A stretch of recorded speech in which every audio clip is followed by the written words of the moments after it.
Hello and welcome to the Computer Games Show. My name's David Turner. I'm here with James Farley, Hello. Matt Murray, Hello there. and Sean Bell.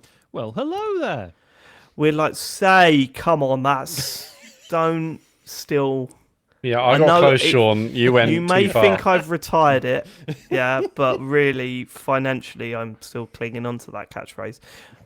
We'd like to start the show by thanking our Patreon producers this month. They are Aaron Patrick, the QuickBooks chap, Simon Nelson, Moomin Biscuit, Trans Rights are Human Rights, Dave Ernsberger, Colin Brown, Gasman, Rocketman76, Smooth Monkey, John Tempelli, Jackie Sniper, Sam Higton, Thomas, Tom S, Stan, Philip with an F, Cutty, Steve Lee, Teenage Mutant Ninja Turtle Man, Jack Oven, Jonathan Edwards, Grey Dragon Claw, Ramalaptar, Colin the Car Wanker Smith, Lee Keybottom, Mock Turtle Soup, My Dog Skip, Dean, Haribo Cart, and Steve the Nuke Littler. They are our Full Nels crew.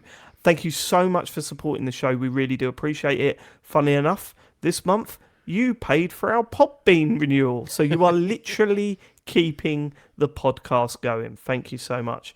Patreon.com/TCGS to support us, different tiers.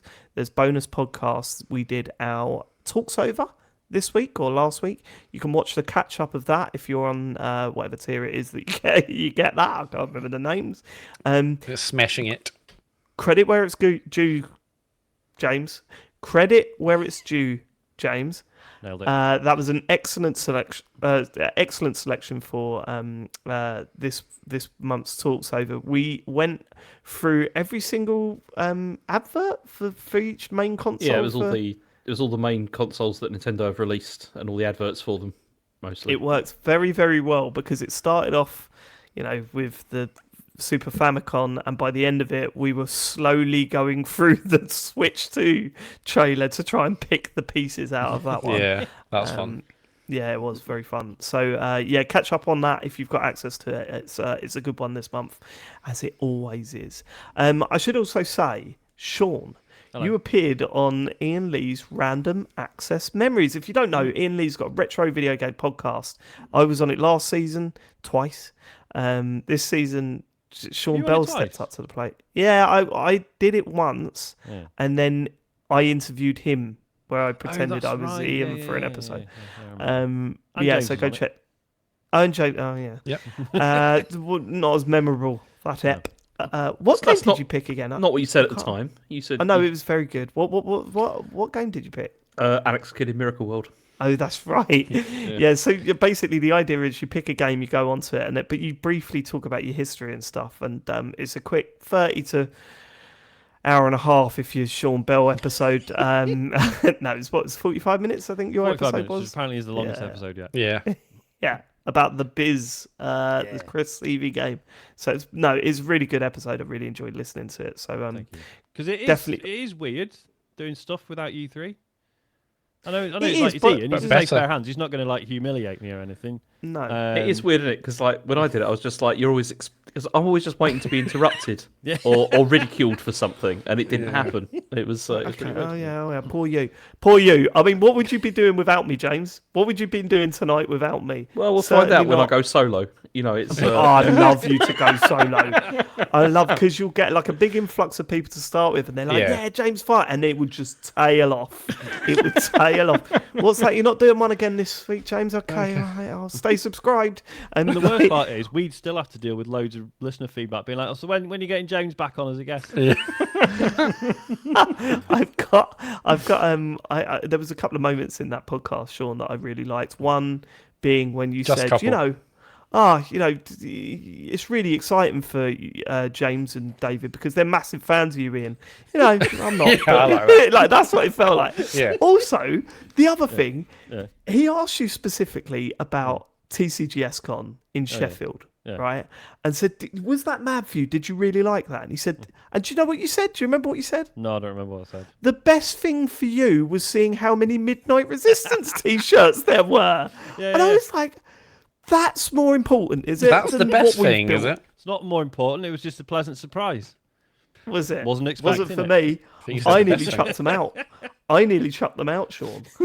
absolute disgrace. But yeah, so wherever you get your podcasts, Ian Lee's Random Access Memories is what you want to look for. It's really good anyway. He's got some great guests, and he's got some really good guests coming up. So definitely check it out if you hadn't already. Should we get onto the feedback from the listeners, Matt? Yes, Philip with an F has messaged evening to the present. Historians of propaganda in the context of China have explained the role of propaganda. Please don't do this. Oh shit! Sorry, I didn't know that was playing out. Oh, sorry, this is the audiobook of James's book. Sorry, that was the. Sorry, I forgot. I'll turn it off. Oh, I'll press play again. Their work captures the sweep of propaganda, its appearance in everyday life, as well as during extraordinary moments of mobilization. Okay, we can stop this now. Okay, no, we'll stop it. Sorry. Oh, I've pressed fast forward. Sorry. Purifying society of all capitalist. This is piracy, isn't it, James? Along with other forms of post-Mao governance and strict social control, propaganda also. One of my favourite bits is when Ian adds his own sort of flair to the situation. Attitudes by the direct manipulation of social suggestion, rather than by altering other conditions of the environment or in the organism. In the context of World War I, which formed the basis for much of Laswell's 1927 study, that will be available soon. James royalties here. If we're not careful. This is unauthorised. I love it if James Farley sent a cease and desist to his own podcast. The audiobook of James' book will be out soon. Don't worry about it. Keep your eye on it, Patreon fans. Okay. Continue. What? It's James? 27 hours long. We have to release it. No, don't be Ian's done a lot of work on this, James. Ian spent weeks on this. Yeah, sure. That's lost wages. We need to recuperate the £400 we spent on the book. And then the 400 quid we paid Ian to do the reading. It's just, come on. Should have That's bought the paperback. £800 total, Yeah. plus tax. Yeah, plus VAT. Yeah, but you could write it off surely, for the show. It's it's kind of circular bidding at that point. Really. Anyway. As we've said before, it doesn't make it free. viewed within a global frame, the history of propaganda. Oh, look, please don't do this. There's so much of it, James. I've got so much of it. Okay. Let's get on with the show. Feedback, Matt Murray. What's going on? Yes. Yeah, you've had a great year, James. You've had an audio book. You've had a game, haven't you? Yeah, well, you're everything's come at once. It's awful. This is not fair. I'm already working on the next surprise I've got for you. So it's quite an expensive one as well. So don't, cheer up a little bit. All right. Yeah. Enjoy it. Enjoy the ride. Philip with an F. The ride at all. Look at him. No, he hates the ride. He wants to get off the ride. Can we do the feedback, man please? Who looks like he's on a ride. No. Can we do the feedback, The teacups, maybe. Yeah. Okay. Evening, Philip with an F. Evening, guys. Firstly, I hope you're all ready to travel. Sorry. One more thing, Matt. Can we call the episode "I Like Teacups"? I said I don't like the teacups. Oh, it's fine then. I don't like the teacups. Let's call it that. Write that one down. Write it down. Okay. I have done that. Right. Evening, guys. Firstly, I hope you're all ready to travel to LA in December to shake the hands of whichever celebrity Keeley ropes in to present the debut indie award to Farley Bird. I'm ready to go. It's a good game. It is a very good game. I see. So, what was the highest number you saw? The world record. We, retweeted, whatever. 135. No way.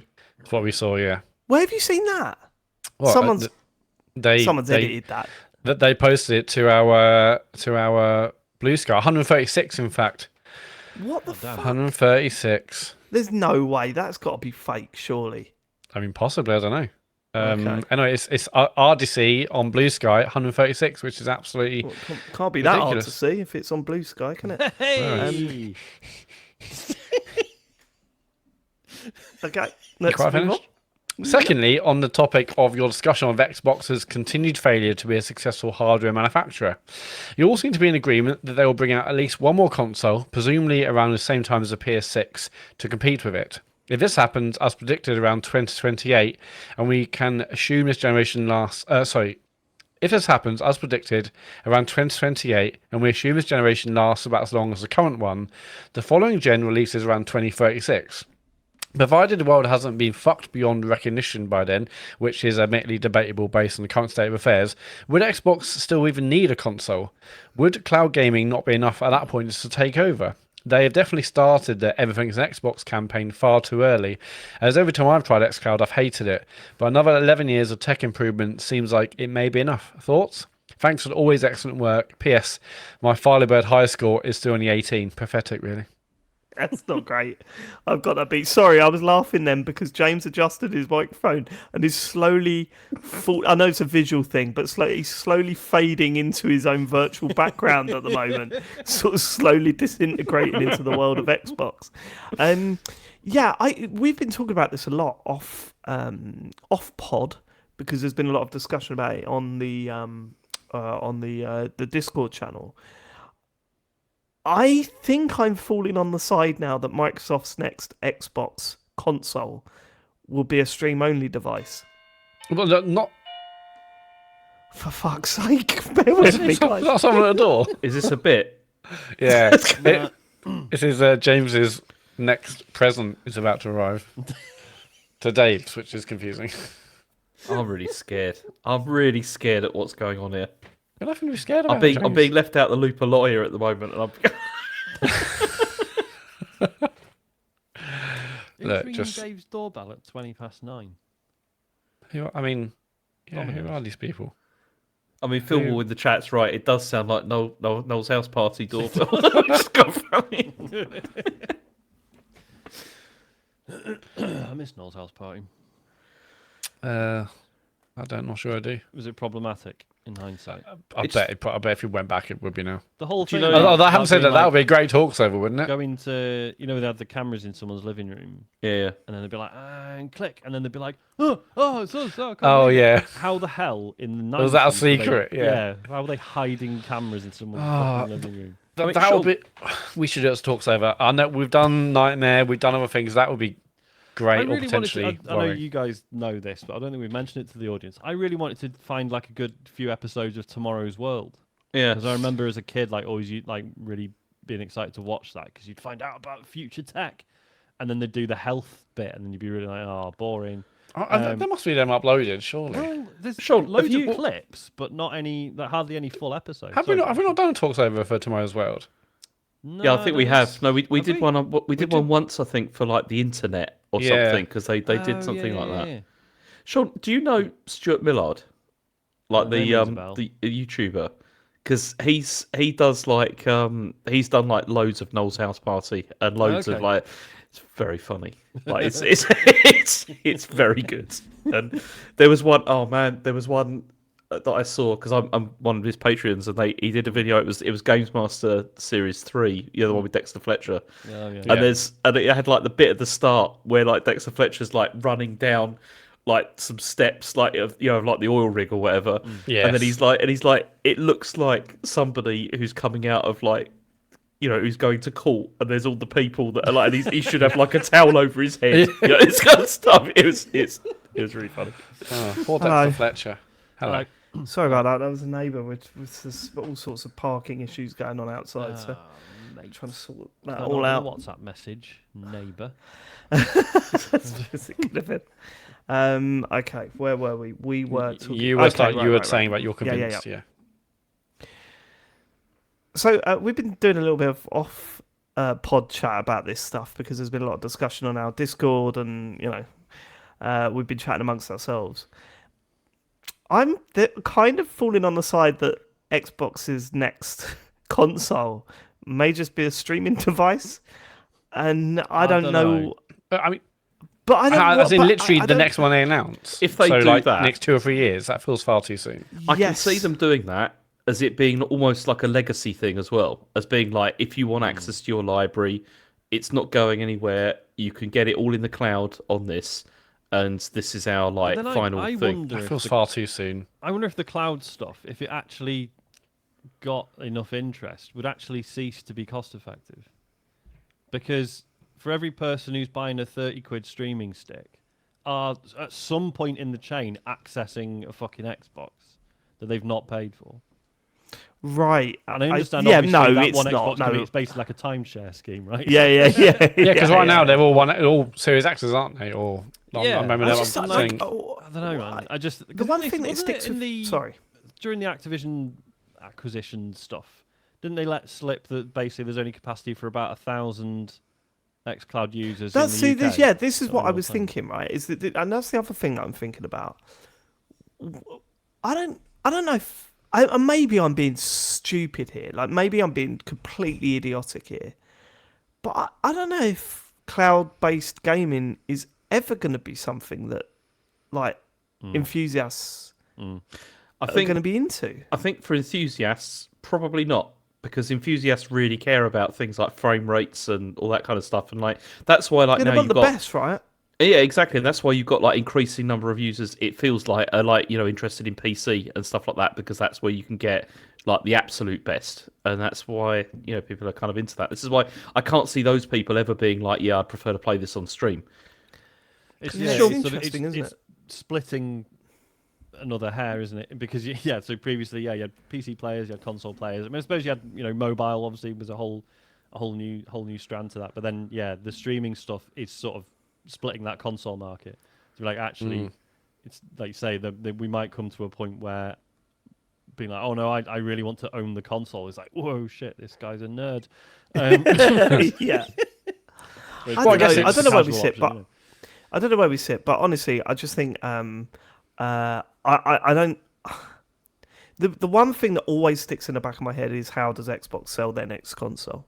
Like, how do they do that? And what's their approach? As I said, I can't imagine buying an Xbox again. Well, not with all the Xbox games coming to PS5. Yeah, but you pay 70 quid a go for it. Yeah, I know, but at the moment I'm paying out for Game Pass, and I don't feel that I'm getting my money's worth. But the people that would definitely be interested are the people that have got like massive libraries and stuff in it of like Xbox like the stuff. history, all their achievements. The history of all that stuff is a big thing. Yeah, but we'll have to wait and see. I mean, it's going to be an interesting few years for sure. Yeah, but I just think it's too early. I think that the next one will be a full console, but maybe after that. I mean, as Philip's email message says, if the next gen doesn't start to about 2036, then we'll be in a much different place. But I think by this point, the next console I imagine will be out next 2 to 3 years.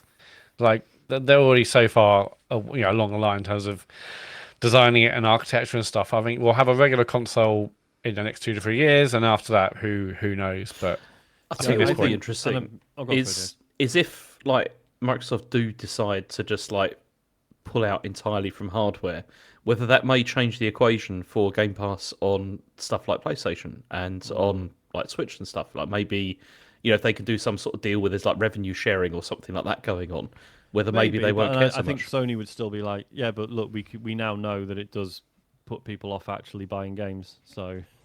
I just don't think Sony want. Why? What would they benefit out of that? A share of something that isn't really making money at the moment, or maybe it is making money. I don't actually know, but it depends whether they get like a percentage of the subs or purchases made through that. So yeah, I because when you think about why would they release games on other consoles, other systems, well, they're getting a massive cut of the revenue, so why not? But when it comes to streaming, then if that's going to then actually affect sales and affect other titles on their on the platform, then maybe they wouldn't. But I mean, I'm far from the first person to say this, but I think if there is another Xbox, it will be in the same way that you can get Microsoft laptops. Yeah, it's got Windows on it, but you can get Windows on other things, and they don't really care if you use their hardware or not. It's just as a good option if you. Yeah. It becomes like the Surface line, doesn't it? Like it's like exactly. Yeah, I'm sure they'll probably start branding Xbox OS, and then hey, you can create your own Xbox console, your own Xbox OS. I still love the idea. We'll really know if they call it like if the next one's called Xbox Surface, as like that's their next. And then if they were to do that, and then the next one comes out and sales numbers are nowhere close to previous Xboxes or whatever, then just be like, well, no, we know. Like it's a device for enthusiasts who want. That's one way of doing it. I mean, like, yeah, we're not cool with it. in If the anything, same way, like it's Yeah, there as an option, want but it. as long as we're playing our games, it's not really, it's no longer essential to our business model. Do you know what I mean? yeah, Okay, we're kind of preempting the news here a bit. Oh, It's probably, I do like the idea though that they release basically a PC and then suddenly you can play Sony games on your Xbox underneath your telly through Steam. That's what I want to see. Would that be a thing if they did? You know, like how Steam has big picture mode, and now we're seeing the advent of Steam OS as like its own thing. Like, yeah, what if they did like a version of Windows that essentially just booted into like console mode, like if you Xbox can be OS. bothered. Yeah, I reckon that's what Xbox OS would be. I mean, we already know that they're working on a version of Windows or whatever they could call it that's better for handhelds. Maybe that is just a refined version of Windows 11 that when it's in a certain form factor, it knows it goes into this certain mode. But yeah, I can fully see them. You know, I mean, like Meta have done this with, you know, I think they've got like Meta OS where you can build over headsets and have the Quest stuff on there. And so I think a lot of companies are going to start to do this to diversify and get much of their content out on other platforms by saying, here's an OS and you can build whatever machine, headset, console, PC, where you want, and that will then become that console or headset based on the OS that's installed. So I think we will see that really, but I do find all this interesting though. This whole thing of like, you know, it's better if everything's on everything. You know, like that's what it should be. It should be like that. Nintendo have pretty much shown that's not the case. If you know what I mean, it's sort of like, why is that ignored? You know, it's like I don't get it. It's strange. Yeah, I mean, there's no Xbox or Phil Spencer and co would be saying this if they were smashing it in sales. Like, no, this is the only place to play this is Xbox, and nothing is an Xbox apart from the console. Okay, well, again, we're going to come back to this later. Yes. So let's move on. Graham McKay, how can James have lived in Germany for 3 years and still not know how to pronounce Dusseldorf? The U has an umlaut in it, for fuck's sake. Much love. I don't care. Cool. Anything else, James? That's, culture down the pan there. No, I just don't really care. It's fine. How do you pronounce it? I don't know. I would have said like Dusseldorf as well, but apparently that's wrong. You're one of the most travelled people that I know, and you act like going outside of your house is a nightmare. It's really conflicting. No, because I have been to quite a lot of places, but here has been more of a challenge than I was expecting. Okay, that's very diplomatic. Apologies to our German listeners. Yep. Yes, as always. Waniel has messaged. It's the bonus show. That just made me laugh. Oh, really? Okay. It's going to be a spicy one, isn't it? We'll see. Go on. Okay. I will. Okay. Waniel. I just spent the last month playing Like a Dragon and Infinite Wealth because James kept banging on about them. Turns out, apart from some annoying JRPG difficulty spikes at the end of both games, they were both incredible. Thanks, James. You have made me into a Yakuza fan. Excellent. I mean, that's brilliant. James is too busy scratching his back with a ruler. Yeah, I wasn't expecting this, but yeah. He wasn't expecting It's literally to talk to you. I know, but I wasn't expecting Matt to speak so quickly. You do know that you're on a podcast. Just expect things all the time.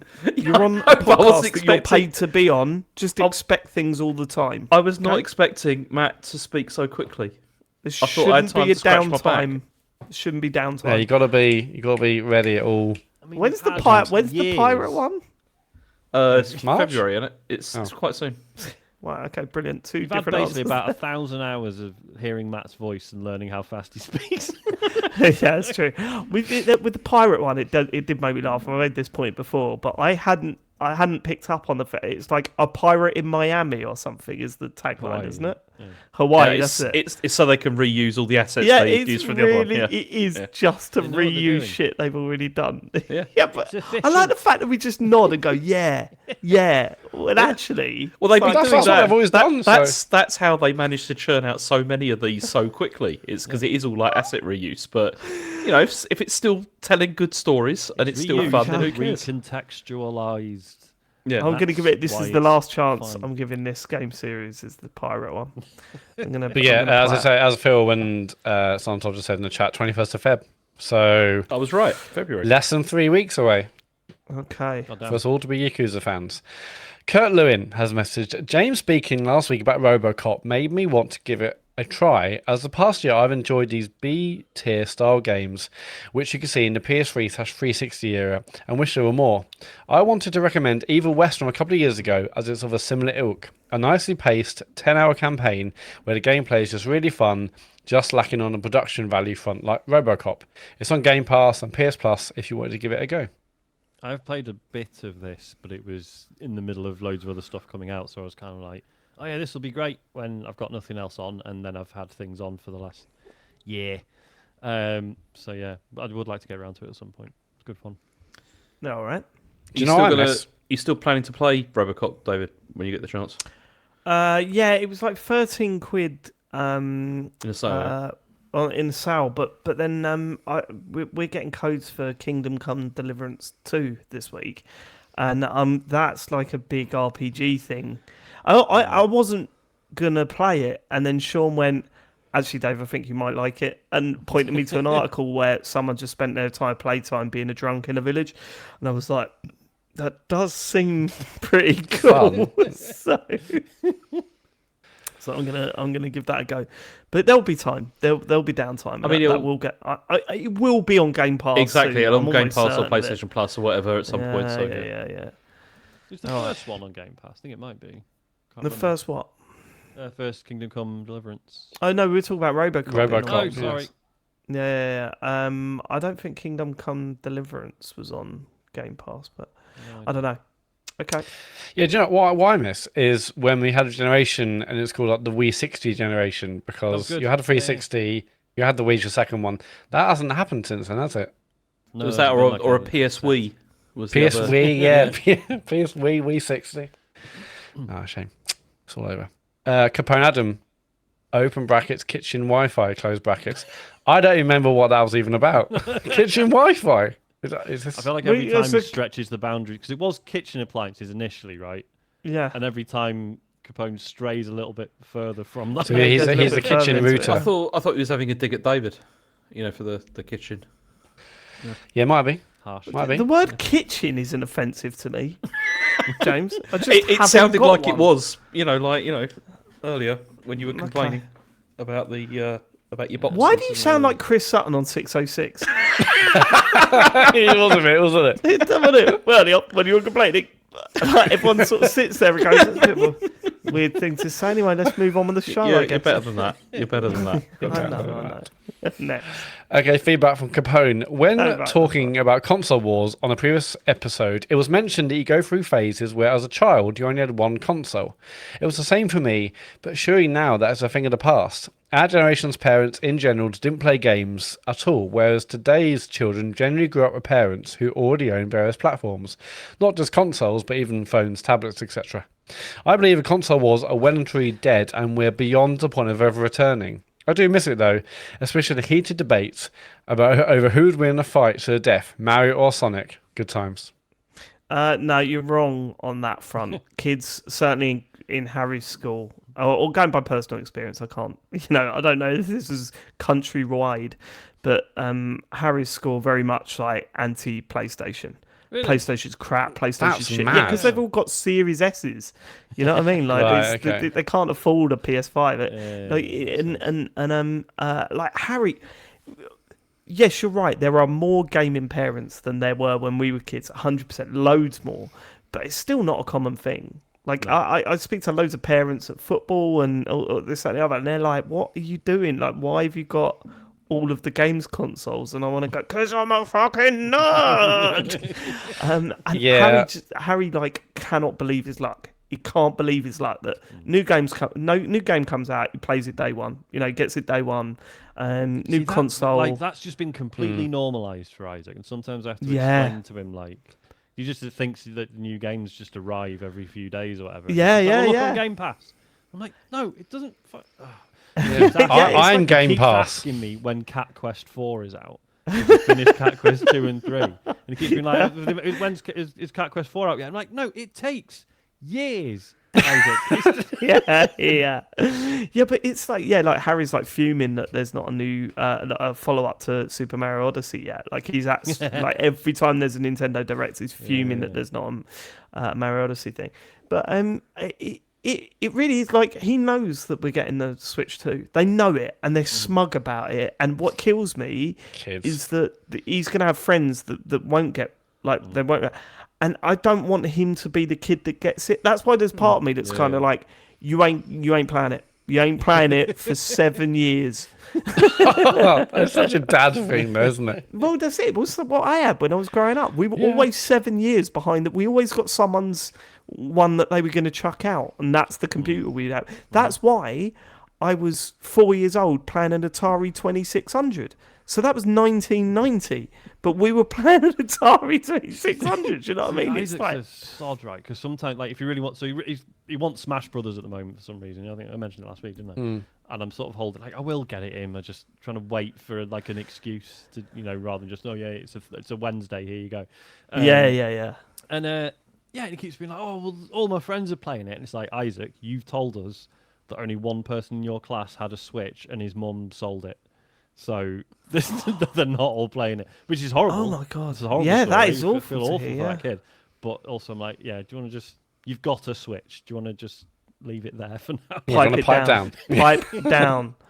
Yeah, it's bad, isn't it? It is bad because I do think of that a lot. Actually, I do buy this stuff for ourselves, and obviously, I use the podcast as an excuse. Got to get Switch 2. It's for the pod, Research and. And the next generation of consoles, we'll be buying them because, fortunately, a lot of your Patreon money goes to funding this stuff, so we can talk about it in the show and all of that. And it does make me go, yeah, but am I making my kid like way too spoiled here? Like, am I making them way too spoiled? Yeah. Because they've never had to, but then I also think, shut up, Dave. Do you know what I mean? Like, this is the conflict that goes on in my head on a fucking daily basis. Like, it's wild. Yeah, I mean, it's fine because your boys and our kids are nice children. But I guess when it's the point where they're like, hang on, you kind of stepping, you're getting a bit too big for your boots, then maybe it'd be time to change. But until then, they can have what they want. I don't know my kids well enough to call them nice children. They're monsters. There's a lot of problem. Well, I mean, I've got a story later that might change your mind. Okay. Johnny OG has messaged, hi guys, you talked a few episodes back about members of TCGS popping up in your dreams. This happened to me this afternoon. I was listening to Ian Lee's Random Access Memories podcast, on which your very own Sean Bell was a guest this week. Owing more to a heavy weekend I've had rather than the podcast content, I drifted off. The soothing words from Sean infiltrated my mind and led to a snoozy dream of Sean walking me around his hometown talking about his life. This was a very sedate and soothing dream, except for one thing that had me on edge. Sean was sporting a... Can we say this word? I think you can say it in this context. Okay. Sean was sporting a nonce mullet, akin to that of Avram Glazer, part owner of Manchester United, except it was in braids. I'm still unsure whether I was disgusted by his hairstyle or in awe of such a bold fashion statement. Maybe instead of a Wookiee tattoo, next he suggests forfeit could be the braided nonce mullet. I mean, I would love hair. I was going to say I'd have to be able to grow. I don't know about this. Because I googled the guy. Yeah, it looks fucking atrocious. I suppose I could, because it just grows at the back, and he's just grown it long at the back. It looks fucking awful. Well, like Bill Bailey. He's lost he's cut his hair now, hasn't he? Bill Bailey. Oh, is he? Yeah. Finally got rid of it. The other thing that made me laugh about your appearance, Sean, I had notes. Was for the way I look, you mean, or the appearance on the podcast? No, on Random Access Memories, when you claimed to be real ADHD because you got diagnosed before lockdown. Whoa! That's not what I said. You were like, I did it before it was cool. Yeah, I did it before everyone else did it. No, I'm an OG. I talked myself out of it. OG ADHD. Whoa, David, hold on. Is that it for the feedback? Yes, go to tcgs.co/dear TCGS. Leave your feedback. Okay, let's do a news segment with our news hound, the news goblin, James Farley. It's been a cracking week for news. this week. It's been lot of Only stuff. because it's all Five been stories very in, negative six. towards Xbox. Not true. Not true. I've got a finely crafted narrative here of failure and then success. So it's okay. it's pretty good. Okay, yeah. So when you say failure and it's success, I look down your list and it's Xbox then PlayStation. No. It's not entirely true. It's Xbox It like also ends with another layoff story, but yeah, that's true. Yeah. So actually, not a cracking week for news. It's been not a great week for news. So quite a weird narrative, actually. Yeah. It works though. It works. well, we'll see It does about work. that, won't we? Yeah. We'll be the judge of that. Forza Horizon 5 is coming to PS5 this spring. No way. No, I don't believe it. No what a chance. Don't. What? Really? So it's a port being handled by Panic Button in partnership with Playground Games and Turn That's 10 ironic. Studios.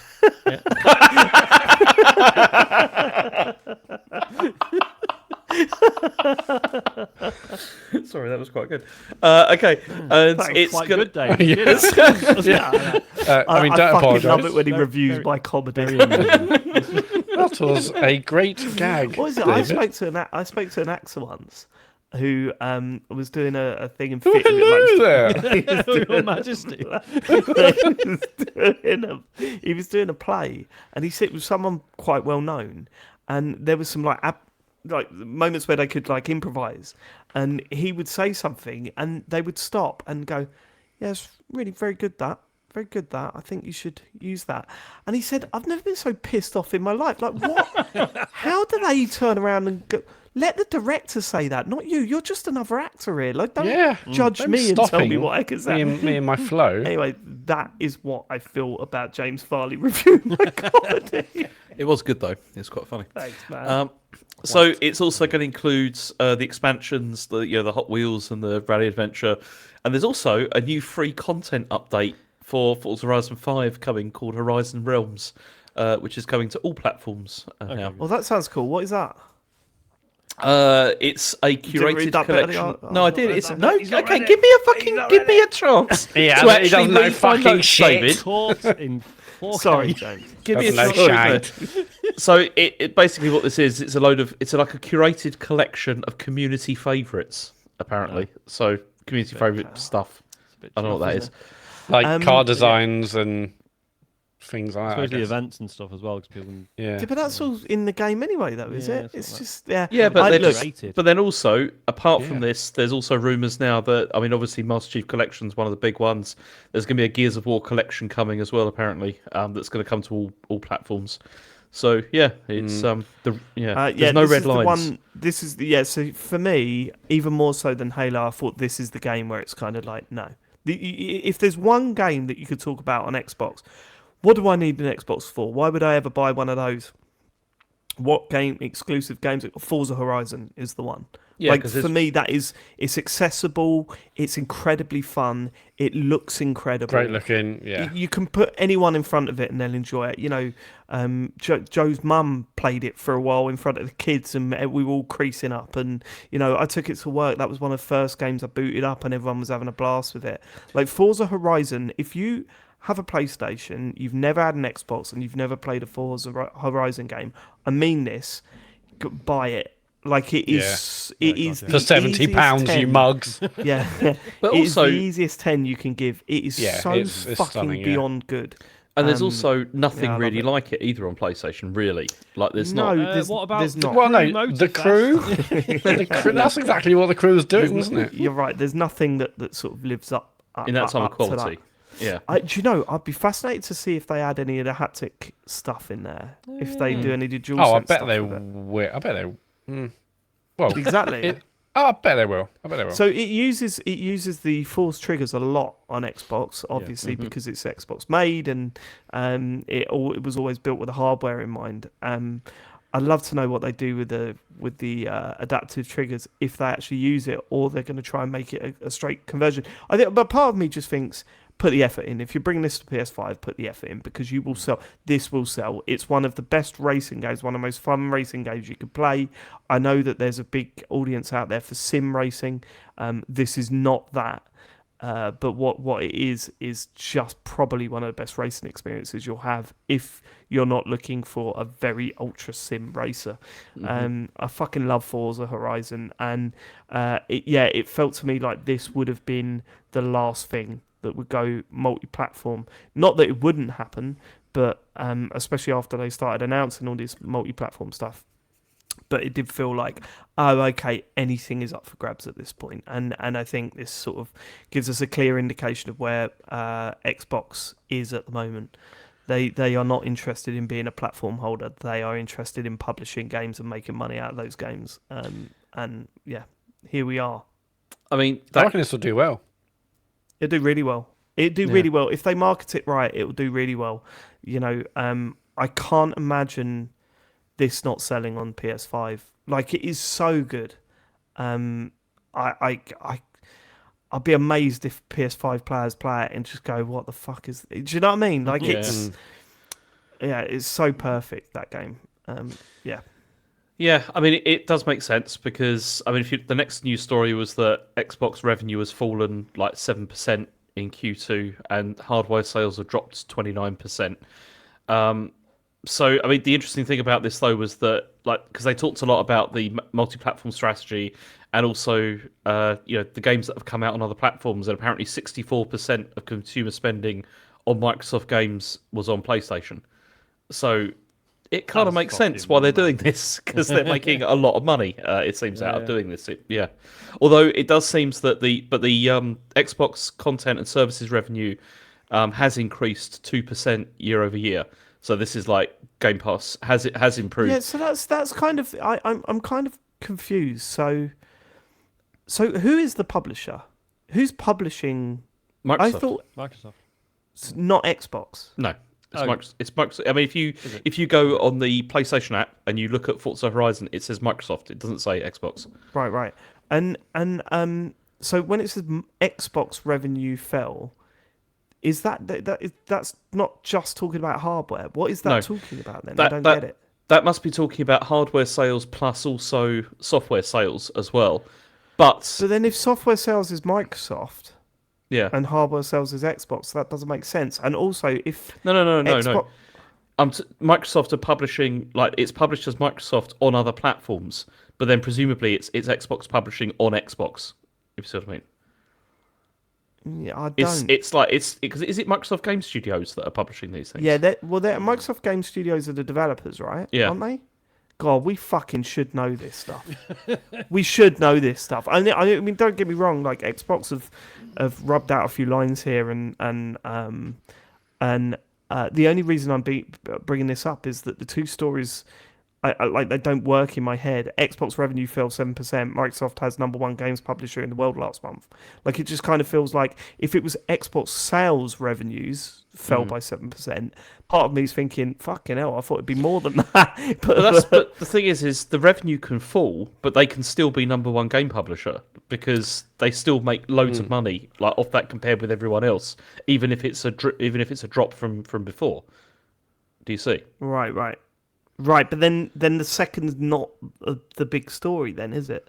What you mean about the becoming #1 games publisher? Well, no, they sort of cancel themselves out. If you're saying that revenue fell 7%, but they were still the biggest games publisher anyway, then what's the point in the second story? Because if they've been the #1 games publisher in the world for the last few months, then it's irrelevant. And you would expect that over Christmas as well, because spending's up over Christmas and that was the holiday thing. period. That was the thing with this content and services revenue, because that, as I said, that increased 2% year over year, but then that's almost certainly likely as a result of Call of Duty. Like people getting Game Pass, for Call of Duty. I mean, that was one of the things. But so this happened, but then also, they, as you said, they've become the #1 publisher in the world in the last month. And this goes ahead of like EA, but this also includes sales of like Call of Duty, Black Ops 6. Of course, yeah. And also like Indiana Jones as well, which launched in December. They count these as well.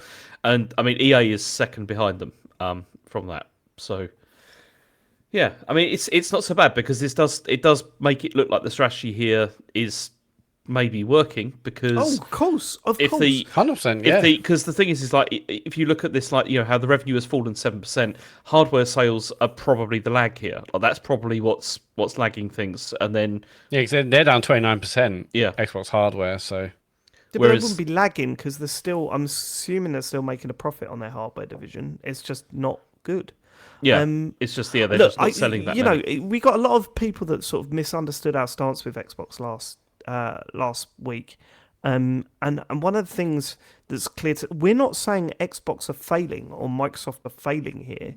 We know that they're being successful. What we're saying is that as a consumer, it's a worrying time because Sony will be without competition. Yeah. And I think that is going to be a problem going forward, especially seeing as they've just released a £700 console.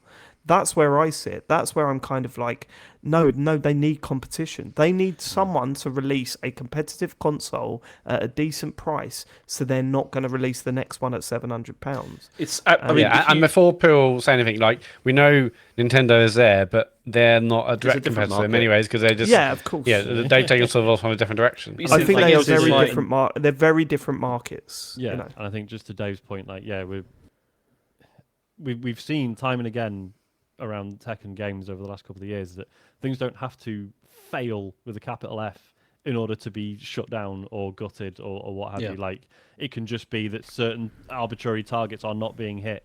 Yeah, And God, Microsoft yeah. could just be like, right, well, fuck it, we're out. Yeah. Well, Like, I think that's what have they're an doing. Xbox, it's great. I use it all the time. I think Game Yeah. Pass is a really good service. But as Yep. you say, when we were saying, like, but would I buy the next Xbox, is more like, that's just me losing confidence in how Microsoft are going to treat it going forward. Yeah, See, and totally, and 100%. you're right. Like, if Sony don't have competition, it's terrible when that happens. Like, we wouldn't have things like PlayStation Plus and like Game Pass and all that kind of stuff. We wouldn't have crossplay. Yeah, if it wasn't for Xbox 360 really causing a massive dent, during that time, because they felt that they had to respond, and that's how we ended up with something with PlayStation Plus. That wouldn't exist, I don't think, if the 360 hadn't have been quite a big success, at least at the start of its life. Okay, right. We've probably spoken about this to death at this point, so let's move on. Do you want to know though how many hours were spent playing Fortnite on Christmas Day? I know how much my son played it on Christmas Day, and it was disgusting. It was disgusting. It's fine. We were both very ill, but even then, like, what would you say would be really bad for Harry playing? How many hours would you say, Sean? I mean, Christmas Day, you're I'm not going to poorly. confirm. Yeah. Like, I putting myself in Harry's shoes, I reckon Right. I could have easily just, 12 hours or something. Just... Oh, okay. All right. Well, it's not that bad, but it was bad. 12 straight. I mean, God, yeah, I've done sessions like that when I was a kid, like playing Halo for fucking 12 hours straight or through the night or whatever. But when I saw how long he played it, I was like, oh God, that is pretty bad. Well, he was one of the people who were involved in playing 30 million hours of Fortnite on Christmas Day. Dave, you said 12, 30 million is way worse. That is way fine. worse. I wouldn't complain about it. Not enough hours in the day, Matt, is what I wonder would. how many, how do they even do users that? was across that 30 million. I wonder how many 7. hours per user it was. Probably quite a lot. Oh, well, we know them. I'm sure I saw a story where it meant every single player played on average like 2.5 hours. Yeah, it was Fortnite on 2.3 Christmas hours. Day. Yeah. Yeah, hold on. That is an arbitrary. Who gives a shit? That's. I mean, who cares? 30 million. Is that a lot? How many is that across? Who cares? Yeah, what's that Do you know compared to a normal day? Yeah, I don't know. We've got nothing to. It's just a number. It's just a big old number to show that Yeah, Fortnite's really popular. It's 30 million hours, which is less than usual, but come on, nerds. See your families. Yeah. Okay, next story is that Hideaki Nishino has been now named the sole CEO of Sony Interactive Entertainment. Oh, so Herman. Yeah, so last May, Nishino and Herman Hulst were named joint CEOs of SIE after Jim Ryan left, and now that's ended. And Hulst is now just going to continue working on the first party teams and stuff like that. He's not going to be CEO anymore. Do you want to hear what Nishino had to say about this? No. Yes, please. Yeah. Actually, yeah. He said, we will continue to grow the PlayStation community in new ways, such as IP expansion, while also delivering the best technology innovation. I want to thank Herman for his expertise and leadership as he continues his role as Studio Business Group CEO. I'm deeply voted grateful. out like in traitors. Yeah, because I want to thank Herman for being so easy to kick down the fucking stairs. Yeah. I'm not going to read the rest because it's just nonsense. Enjoy your little games. Enjoy your little games, Herman. Right. The adults are over here looking after the company, mate. It's just the usual shit. But then the next story is a bit. I mean, this is another rubbish one. This is another rubbish Sony move. This is PlayStation Plus to solely focus on PS5 games. This is coming from January 2026, so next year, and basically they're going to be not offering PS4 games anymore on PlayStation Plus. You know, like the free games that you get every month. It's just going to be PS5 games. They said, as many of our players are currently playing on the PS5 and have shifted towards redeeming and accessing PS5 titles, PS Plus is also evolving with this trend. We may still provide titles that could be playable on both PS4 and PS5 after this date. So basically, the only way you're going to get PS4 titles now is going to be if they're like, cross-platform ones. And surely, by the start of 2026, is that not sort of fair enough? Yeah, that's what I'm thinking. It's just another way to really get people to upgrade to PS5 if they haven't already. Yeah. It was going to happen, wasn't it? It was going to happen, and now's as good a time as any, I guess. I mean, they've supported it for coming on, just over 4 years. I wanted to say 5 years because it's 2025, but, it come out in October or November, didn't it, 2020? I was wondering whether games with gold still had Xbox One games, but then that doesn't exist anymore, does it? No, games with gold, it's gone. No, they've got a different library now, haven't they? Yeah. I mean, this makes sense. They're trying to push people over to PS5. It makes sense they were limitless. If you're a PS4 and you're like, why would I bother? I'm still getting PS4 games every month. Well, maybe that might be like, okay, maybe we'll get PS5 I don't believe now. there's anyone doing that. I don't believe there's a single person paying every month for PS4 games and saying, why buy a PS5 when I could get free games on PS4? I don't know. I bet there's still tens of millions of people still playing their PS4. No, that's not what I'm saying. And then saying, great, I need PS Plus to play online. I'm getting PS4 games. Brilliant. Lovely old job. Yeah, but I think they're either upgrading or not. I don't think that's the thing holding them back.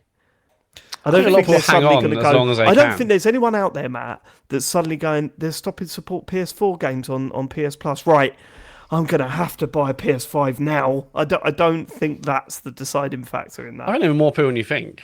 Just because if you're getting a steady, you think actually. Well, actually, I think there'll be loads more than you think. Because there's steady, loads more. There'll be steady stream of people just hoovering it up every month. Why not? Okay. But now, upgrade time, baby. PS5. It is a shame though, because it's like before when when they killed Vita games as well. They stopped. Yeah, that was out. annoying. Which was a shame. But yeah, I've never really cared about this stuff. I don't know. I should. Yeah.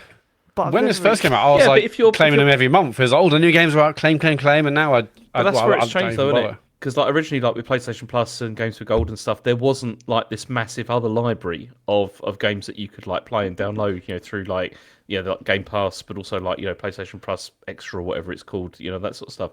It's it's I don't know. I think it's a bit of a shame. I mean, I've said this before, but I have no handle on how many games are still being released for previous gen, because I just assume, because I play everything on the Series X, I just assume I definitely needed this console to play this game, whereas actually probably a lot of it is not exclusive to the We are in our ivory tower. I don't know. There's definitely in our ivory tower. There's definitely fewer games that are still Xbox One compatible, for example. There's when I was playing with people with my people. Yeah, it was getting quite difficult. All my people, right now. Seriously, it was getting quite difficult. PS4. Well, it's not kind of what I was thinking was, if Sony's argument, let's assume it's not 100% cynical, maybe they're like, look, by 2026, there aren't any PS4 games coming out anymore, so what do you want us to add to the service at this point? But I don't know. Just Dance will still be coming out. Yeah, I mean, there's still hundreds of games that they haven't added to the catalogue, so yes, but that can't be a reason. I don't know, which of the 60,000 people, or 60,000 games have we not added to PS Plus? Okay. Shame. Final news story is that BioWare have said that many staff have moved elsewhere in EA as the core team is focusing on Mass Effect 5 and they're downsizing the studio. So this is hang on, this is a bit more I know. complicated than So that. what? There's lots of things happen. What? Don't worry, Sean. Don't worry. I'm coming to that. I'm not having to go at you. It's just as a headline, that's a bit. Yeah. Jesus. Blame Eurogamer for the headline. It's yeah. So Studio General Manager Gary McKay has confirmed that many employees have now been moved in supposedly to other parts of EA after Dragon Age was completed, and that there's like a core team that is now focusing on Mass Effect 5. He also said that the project, like Mass Effect 5, doesn't require support from like a full studio. I think that's a bit of a worry at this stage with that. But then also IGN have reported that there's like a second group of BioWare employees have also had their roles terminated, and they haven't been placed in new positions either. And then, so instead, EA are giving them the time to apply for new jobs within the company if they wanted to. So it's kind of like layoffs by stealth, where it's like by saying you're offering people other positions in the company, but they still have to apply for those positions. So it's like they're not actually moving people; they're getting them to reapply for the. But that, I mean, redundancies. It's the company's kind of.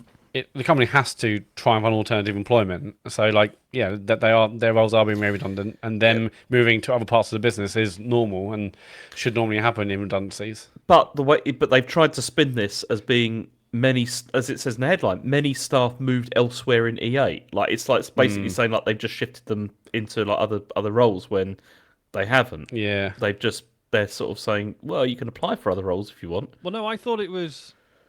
Hang on, maybe I've misheard or misunderstood. My understanding was that staff were moved, like they were quote loaned to other studios, and then they've been told, no, you're staying there. If you want to work at BioWare again, you've got to reapply to work at BioWare if there's a job opening. That has also happened. Right. Okay. So there has been lots of things going on with this, but I mean, this is really sad because BioWare are, they were a brilliant studio. I played so many games. They were. Really I don't know them. what happened. This is what kills me is like the whole situation around Dragon Age Veilguard. Like, it's a pretty good game, right? It's a 7 or 8 out of 10. It's not amazing. It's not holy shit BioWare are back. But it's a game that was going through hell for at least 5 years and then got completely, scrapped and rebooted, and they had to try and salvage it. I would say they were successful in doing that, right, to an extent. But there was like the other week there was this reporting around. It was like EA's financial results came out or whatever, and it was like, and the headline everyone seemed to run with was like, Dragon Age only engaged half as many players as they thought it would, and then it was like you actually read the report, and apparently, spending on EAFC is way down and is actually much more significant than Dragon Age. But people have so latched on to Dragon Age being a failure. It's just so strange to me. And you can't ignore the fact that some of this is from a certain type of internet dweller who's like, oh, it's got a diverse cast of characters. That must be why it failed. It's like Baldur's Gate 3 happened, guys. Shut up. Pick it up. It's it's just and it's just so sad that I gather most of the senior people who worked on Dragon Age Veilguard left over the last sort of couple of months. They've all gone basically. So I was saying when I played Veilguard, I was like, this is pretty good, and I can't wait to see what the momentum from this with the team they've got that pulled this together from what I gather was a Fox project. I can't wait to see what they do next with. Going at full pelt, right, we know we can do this now. And that's not going to happen because everyone's just been pulled apart again and all that expertise is lost. And it's fucking... It does really feel like Mass Effect has got to bang, otherwise you don't know where BioWare is going to be. Yeah. And the fact that, they're like, oh, Veilguard didn't hit expectations. It's like, you shouldn't have had any expectations. There was no way that game was ever going to profit because you got 10 years worth of salaries spent on it. You put a game like that out just to show look, we did it, we can do it, we can still do it, and now BioWare are going to do another game. You don't put a game like that out assuming it's going to make money because it's not. There's no way you can turn a profit after 10 years of development unless you're GTA. So with BioWare, does this all go back to Andromeda? Like in terms of that the point at which they kind of. That was the turning point, wasn't it? Yeah, it was it was the point where they weren't progressively getting better anymore. I mean, Mass Effect was a buggy mess that people. It's like a rough gem. Well, I was going to say, depending on who you talk to, some people would say Mass Effect 3 was where the rot set in. I wouldn't agree with that. I wouldn't agree with that either, and I think people focus too much on the ending. I think I was thinking about it today. Mass Effect 2 is one of the best games I've ever played. Like, I loved that game so much. Mass Effect 3 was almost like it was on course to be even better until that last, few missions where things seemed to fall apart. But you got to remember, all the stuff leading up to that was incredible. It really, really was. Then you had all the DLC for 2, which was really good. And 3, look, wasn't there? They had one where Shepard fought Shepard in Mass Effect 3. I think that was the DLC one for that, where it was all it went a bit comic relief. There was an episode it was like the last big party. You were setting up the last big party before the end of the game or something. I can't remember, but I love that fucking series, and it feels like they're sitting on it, and it kills you, because you built up something so special there. And yes, Andromeda was poor, like it was very poor. I don't know, man. It was not. It launched with tons of problems. It launched with tons of problems. I didn't think the story hit. Some of the dialogue was absolutely appalling. It wasn't true, but certainly. But apparently people are discovering Andromeda now. And this is fine. What was everyone's problem? Well, I don't think it was fine. I think off the back of 2 and 3, it wasn't fine. I played through and finished that game, and it was okay. Like, honestly, I mean, it wasn't anywhere near as good as 2 or probably 3, but it did have a very rough launch. But then they did fix even a bunch the gunplay of things. Wasn't as good. Even the shooting wasn't as good as but it was in 3. It did have an interesting story though. Like, what they were trying to do with it was it had an good. interesting concept. Yeah. It didn't have an interesting story, in my opinion. But again, that was another game, wasn't it? That apparently the game we got was thrown together in 18 months. There was another half of the development cycle where they ended up throwing it out and starting again. They were just trying loads of stuff that just didn't work.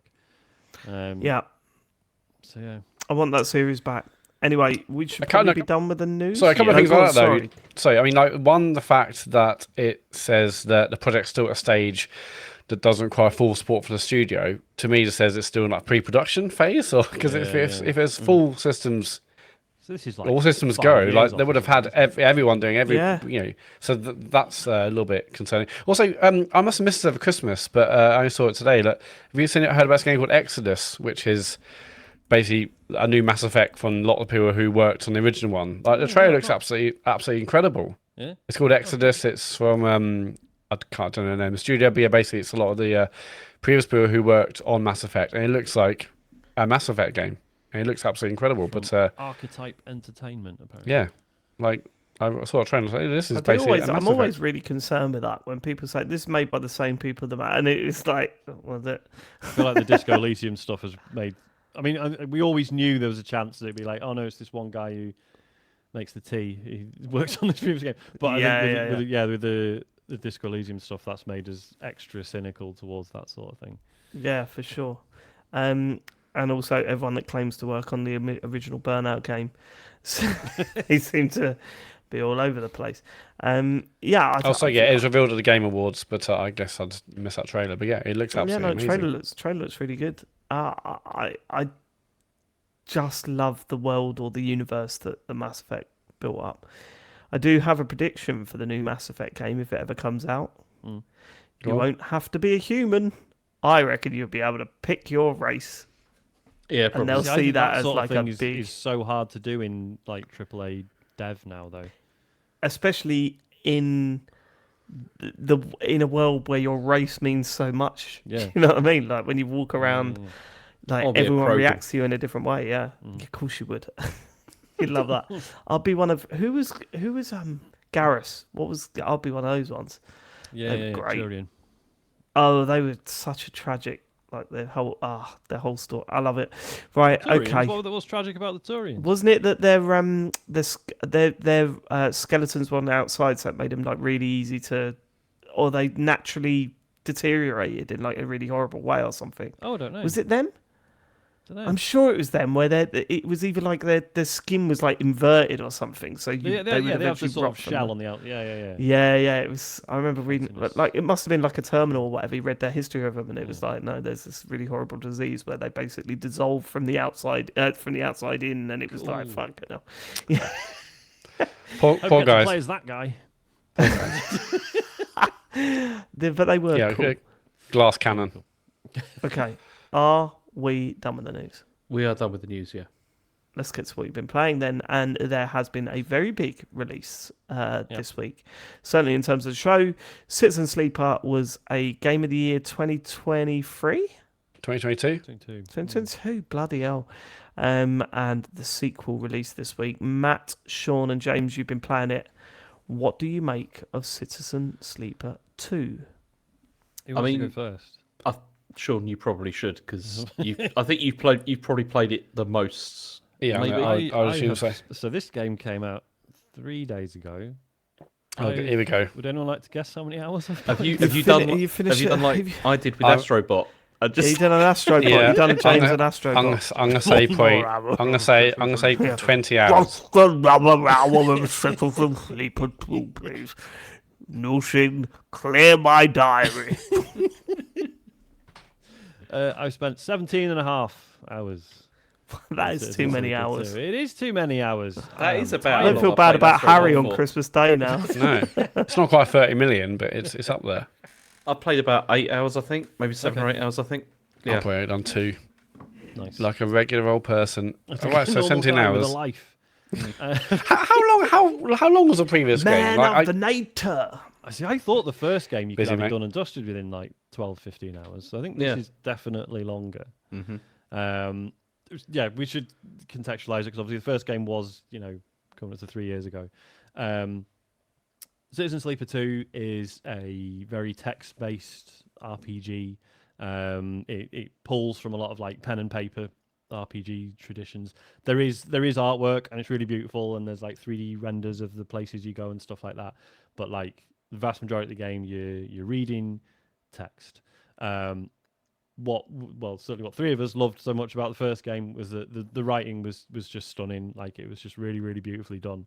Yeah. And it's this really unique setting where you play as this character known as a sleeper, which is essentially an android, but with a copy of a human's brain put in it, because it's set in this horrible future where if you've racked up a shitload of debt, you can sign up for your brain to be put in a robot and then sent off into space to do like loads of horrible manual labor, and you get put to sleep for the duration because you can't, basically in this future you can't have AI and you can't have 2 copies of the same brain running around, right? So you sort of remain in stasis while your robot body works off your debt, and then until it dies or reaches the end of its contract or whatever, and then you get woken up. Hooray. But in this game, you're one of those robots that has broken free, right? So like the first game was very introspective, and it was very much like it was essentially like a refugee story, right? And it was about you finding your community and like building up this sort of support network and learning to survive. But also there was all these questions of like, are you a person? Are you a piece of corporate property? Are you a machine that has malfunctioned and you should be brought back in and repaired? Yeah, because you're also on the run, weren't you? Essentially as well. And and in the first game there was this ongoing mechanic where your body's like deteriorating every day, and it's one of the ways the corporation that owns you, in inverted commas, like keeps control of you, is that you need this like medicine every day, basically, in order to stop your body from deteriorating. So in the first game, because you've broken away, your one major drive is like constantly trying to find your next dose of this medicine to stop you from dying. In this game, you play as a different sleeper who broke out some time ago, and in order to buy your safety, you basically struck up a deal with a gang leader who was like, look, I'll give you this medicine every day, but you work for me now. Turns out he's a piece of shit. And the game starts with this is all in the trailers and stuff, so not a spoiler at all. You and a friend who was working with you and was also essentially imprisoned by this gang leader basically had managed to smuggle enough equipment that you were able to like perform this process on your body that means you don't need this medicine anymore. but the process is interrupted. So you don't need the medicine, but your memories haven't been restored. Yeah, it's fucked up during the reboot. Isn't it? So you start the game and you're just like, what the fuck is happening? And you just have to escape. And you are with this friend of yours called Seraphim, and you get away on this ship. And so rather than it being the first game where you were just on this one station, as I say, it was very, very introspective. This one is like you are going out into space. You're traveling between different places. You're taking jobs. You're forming a crew, and it's quite cool because you're now like a sleeper who is in charge, right? You're in charge of this crew. You're responsible for this crew. Like in the first game, like there were slightly different ways to play it, but I felt that like the sleeper you played in the first game was very fundamentally this quite sort of kind, thoughtful character, whereas in this one you can take a lot less shit if you want to. Like there are options to just tell people to get off your ship and do what you say and stuff, which is quite interesting and quite a shift from the first game.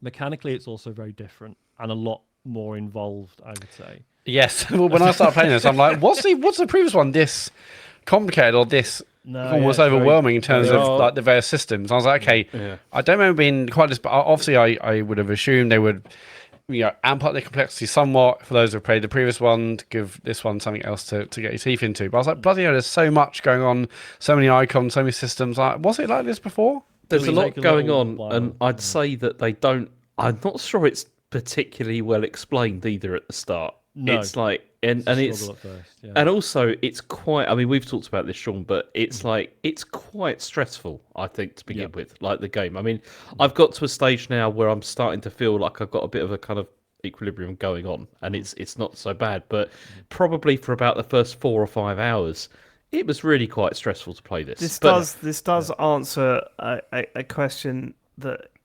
So, I was getting the fear of missing out stuff with this game. It was reviewing really well, and I was like, well, I liked Citizen Sleeper. I didn't love it as much as you guys, but I liked it. I didn't hate it. There was certain aspects, and I sort of said, look, all right, come on, guys, will I like this? Sean completely unexpectedly went, no, it's not for you. And I assume it's because of this stuff, right? It must be. Pretty much. So first game, you would, as I say, your condition would deteriorate every day. When it reached certain thresholds, you would lose some of your dice. And basically your dice represent your actions that you can do every day. So you start with 5, and then his body gets worse down to 4, 3, 2, 1. And if you lost them all, something very bad happened, which I won't spoil because there might be people who listen to this and maybe want to play the first game, which you should, by the way. And you're listening to this and you're like, oh, I've not played either of these, start with the first. You'll have a great time. It hasn't aged like at all. And that was kind of it. And that was fine. In this game, so you don't need the stabilizer, which is great, but you still, basically, it has this like stress meter now. So when you do certain things, when you fail certain actions, you accrue stress, and when that reaches certain thresholds, it basically increases the odds that your dice will take damage when you roll them. And when a dice takes too much damage, that's when it breaks. So it's not just a case of, oh, your conditions reach this point, now you've got 3 dice. Now it's like you're mid-mission, you're fucking redlining it, like really pushing yourself to do loads of really difficult stuff. Your stress is through the roof, so like every time you roll in dice, you're like causing damage to them. And if they all break, again, won't spoil it, something happens. It definitely follows the spirit of the first game in that you are to embrace failure, right? Yeah. And I think, like we were saying, weren't we, James? Like the first mission you do, it's not impossible, but I think it is very hard on purpose because it is like you're probably going to fuck it up and things continue. It's not the end of the world. And I think that's the case for basically every mission. Which is, and that's the thing I'm really loving about this, because it's like it does.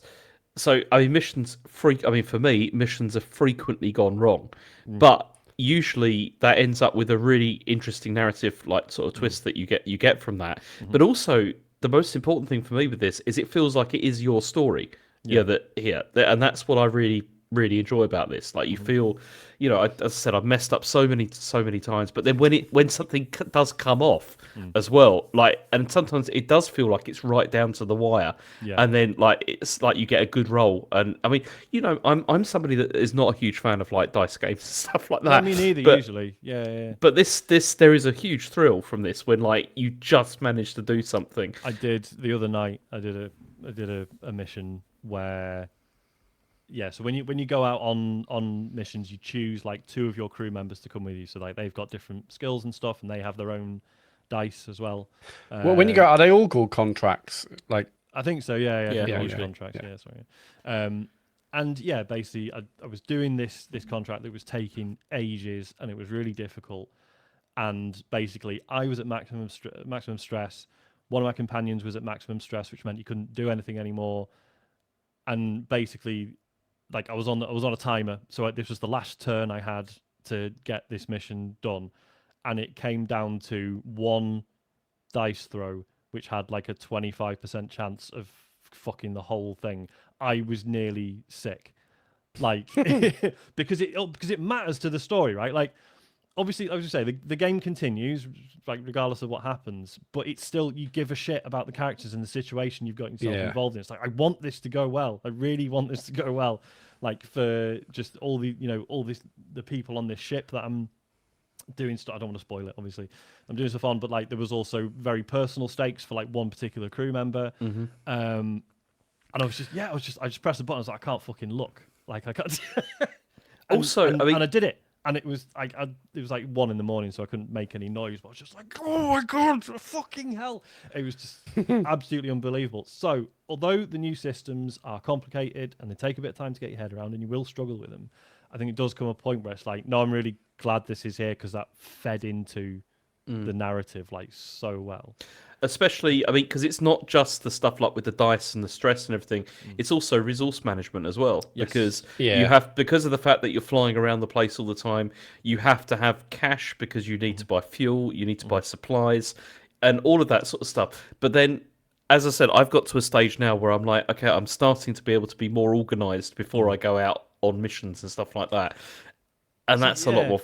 That's pretty fun. Like, what's interesting is, with the first game, I think we talked about this at the time, but it was, it's a game about struggling and surviving, except you could kind of reach a point, if you managed it well enough, towards the end of the game where you're basically like, oh, I'm the richest person on this space station. Yeah, I definitely felt that. The first 3 hours, it was all about staying alive, and after a while, like, I don't have to worry about it anymore because I've got good or I've got enough. Intentional, because it meant you could really turn towards the story and worry about other people's problems and stuff, and it was cool, but also part of you was like, oh, I've completely, there's this, all these characters are like treating me badly because of who I am and stuff, and yet I'm like, yeah, but it doesn't really matter because I'm wealthy and I'm secure now. So do you know what I mean? It sort of kind of felt like it went against the tone of the game. This does the same thing. Like I've reached a point now where I'm like, I'm not worried about resources anymore, but it feels like it makes sense in this one because you are building this crew and this ship, and you're like improving the ship and you're making it your own. It's like, yes, I've created this little haven for us. Like that was part of the whole point, right? Is we're building a life for ourselves.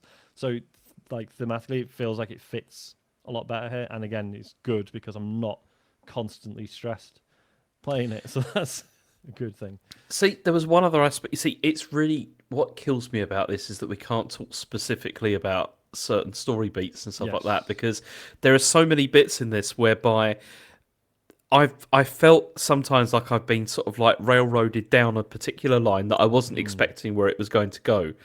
But then there's a brilliant like out or whatever, so that you can actually do what you maybe morally or ethically wanted to do. And so it's like, that's what I really like about this, this sort of like, you're not just sort of put on this path of like, actually, by accident you chose the evil path here. That's really, it's like, no, you can also reevaluate as you're going through a mission. And that's what's so cool about this, because the writing is so good. Like it's really engaging, and especially, we say this a lot, but like with the music and the atmosphere, it's like reading an amazing novel, like, and then just with this like, the music in the background, the whole thing, it's really, really quite special. So when you're having like conversations with people and you get like options, dialogue options, is that really taking you down different kind of paths you know, it varies. There's narratively, definitely a bit of smoke and mirrors there. Well, like, yeah, it comes on like if I chose another one, yeah. where would that really taken me? Would it have taken me to the same place? But there's a different line of dialogue, but nothing actually changes story wise. Yeah, there's definitely a few dialogue choices. Yeah, you choose something, and it's like, well, their response would have worked with either of the options I just had. But it didn't make any difference. But also, a lot of the choice is not so much I found in dialogue, but also in like mission choice and like you know how you want to approach an issue that's going on. And we'll talk about it later on because I had a really good one. Sort of half talked about maybe doing a spoiler cast about this. Yeah, because people wanted us to do one for the first one. We never kind of did, but we should definitely do it for this. Yeah, and like James already mentioned, there's like some missions he's fucked up where I'm just like, oh shit, how does that play out? I mean, as I say, it kills me. I mean, obviously it's not the same. But it kills me that we never did a Disco Elysium podcast because I still want to know how James ended up giving a child a bag full of drugs. Like it is. I cannot believe you did that. Oh no, that was an instant regret. I did that. No shit. But yeah, it's just in terms of the way it handles failure, death, whatever. Like it's again like the first game, you can tell because it's inspired by tabletop role-playing games.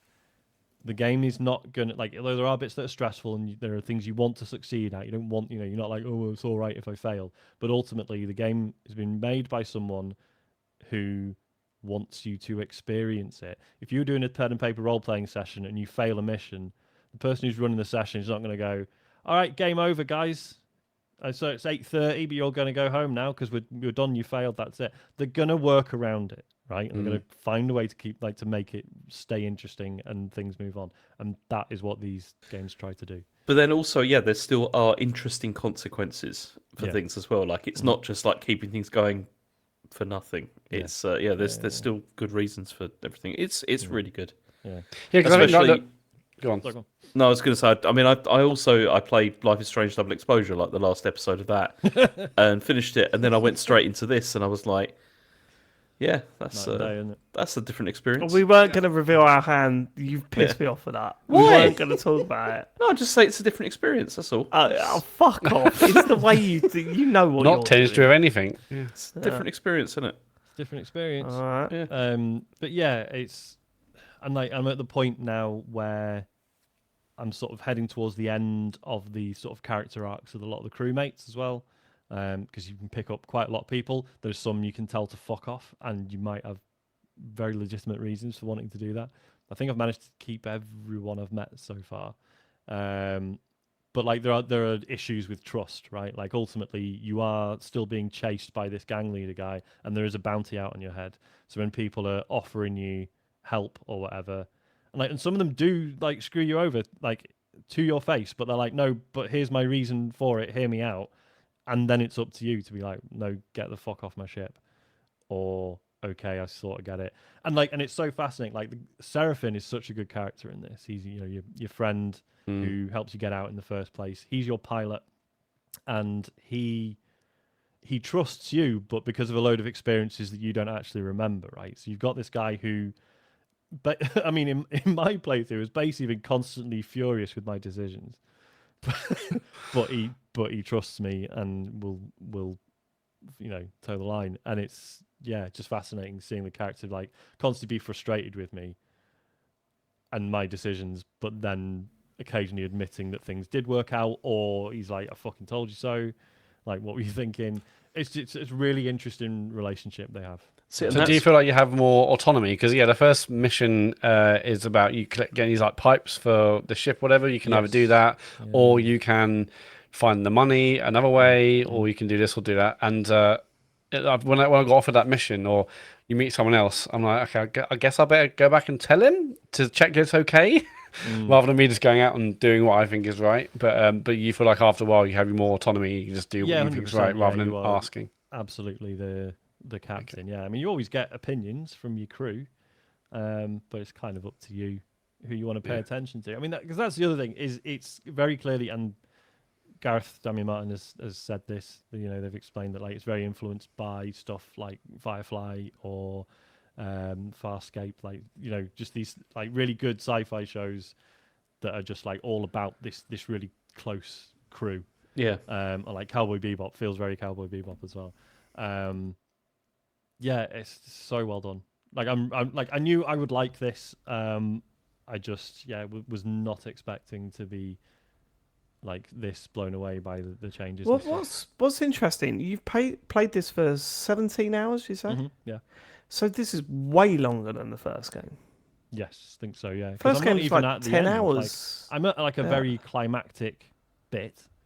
But Yeah. I don't think it's the end of the story by any stretch. So it's a big old game.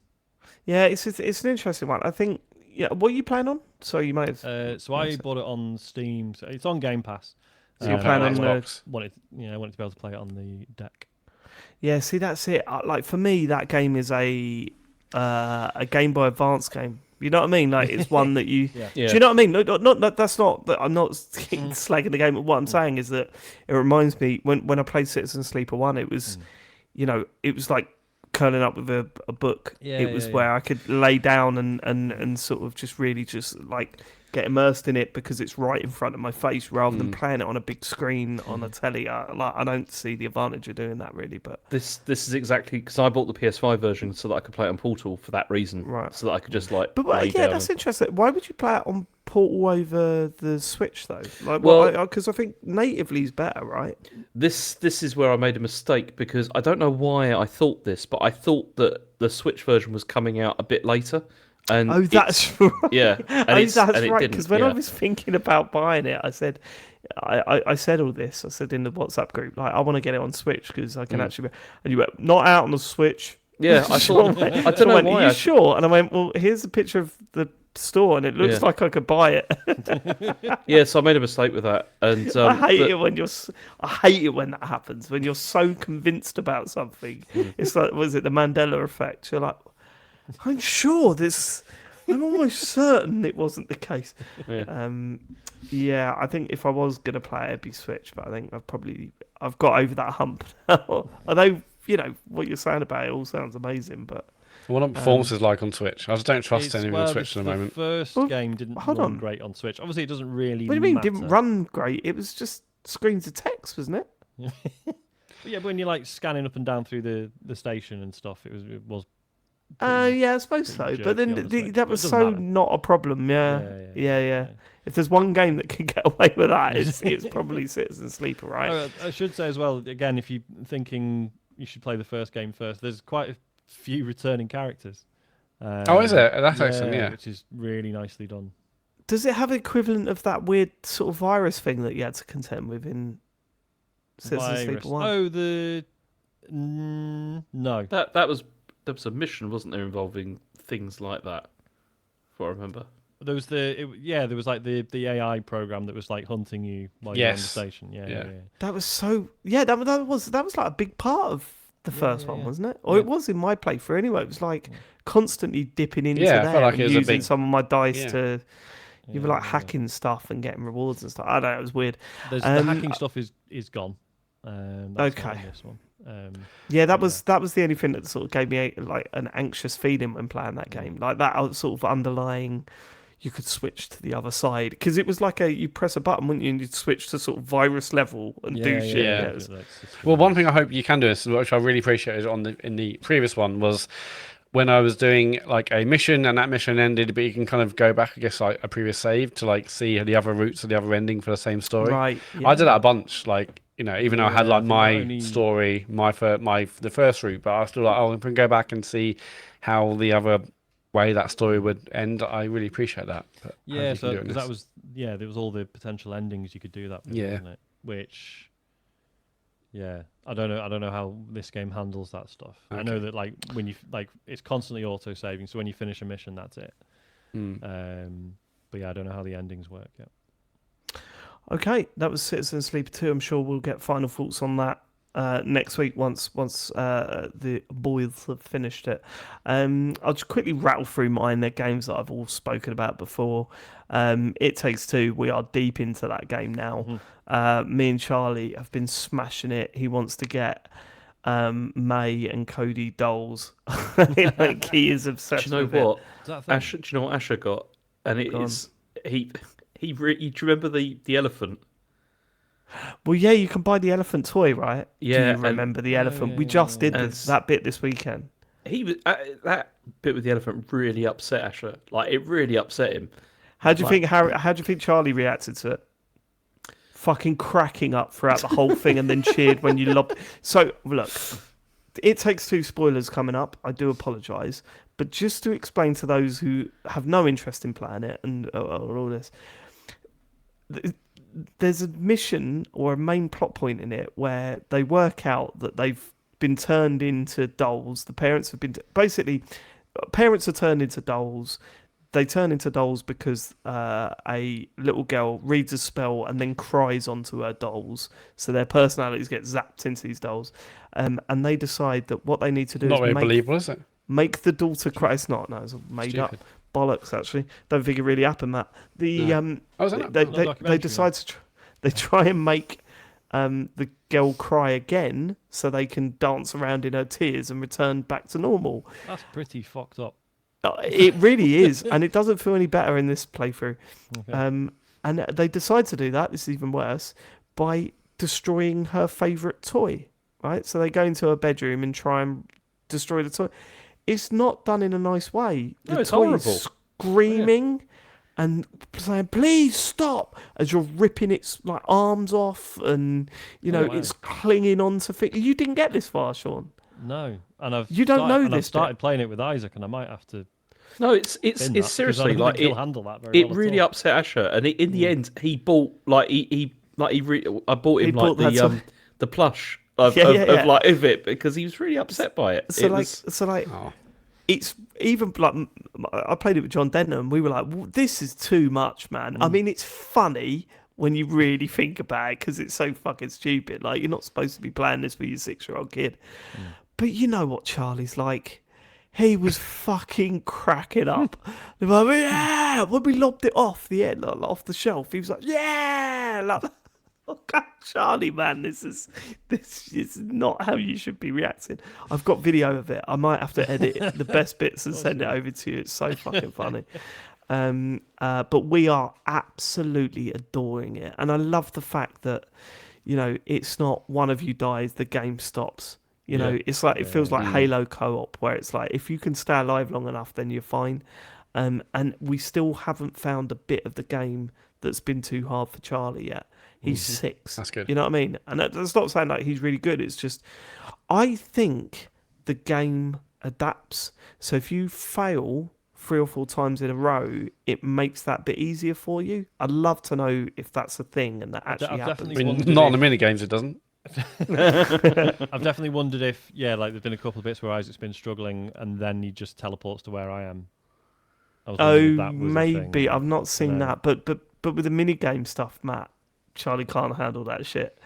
I mean, really? You know what I'm like. I can't lose those. And he does not like losing. No. So It Takes Two, still brilliant. FC 25, I've been smashing that. There's been a massive update for it, and now it just feels like old FC again, FIFA again. Yeah, they've completely. John always says this. They bring out a game, everyone fucking moans, and then they bring out an update 2 months later, and they reverse everything they've done for that year, and it feels like they've done that again. So we're now playing FC 25 Pro Clubs. Again, Matt, you're welcome to join us. No, I'm good. I've got to buy it. When do I get offended? No, you don't. It's on Game Pass. FC 25 is? Yeah, it's on EA Play, isn't it? Oh, I know that trial is, but I didn't have the full. I don't think they had the full game until like pretty sure late summer, didn't they? Game's on there now. I'm pretty sure it's on there. Okay, brilliant. What is it? I want to confront you about this now. No, you can. There's no issue because every time we play, I message after saying, "That's great. We should play more." I just, I feel like I barely have enough time to play the games for this podcast as it is, let alone. Got time. Why do you act like, "Oh, hey man, I haven't got the time, did you?" No, but this is the thing, right? Because like you always have a go at me for like playing, you play so many games and stuff. It's because I don't play multiplayer games. Like, I don't play online like ever anymore. I only ever play like single player stuff all the time. Yeah. That's I don't. Yeah, that's the reason. Come on, Matt. Well, I don't have a reason. I feel like I barely have enough time, and you have time. Fuck off. I'm sure I do. What that's saying is he's not willing to give up something else that he's enjoying. Every week I'm like, fucking, I haven't played enough sex? for the pod. I haven't played enough. It could be. It might be sex. There's other things going on in my life as well. Man of the night. Not just that. Don't. Call of Duty Black Ops 6 Season 2 started. Have you jumped on? Oh, no, you never really got into the proper multiplayer stuff, did you, Sean? It was mainly the zombies, right? Oh, my God. The new maps are so good. The new game modes are so good. That game is fucking incredible. I had a game the other night and got 42 kills with only 9 deaths. I feel young again. I think that's what it is.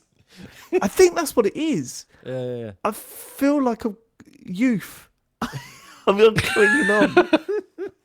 I'm winning games, and yes, I'm in the fucking bots. You know, the real sort of easy matchmaking. They've got my date of birth. They know where they're sending me. But for those moments, I think I'm alive.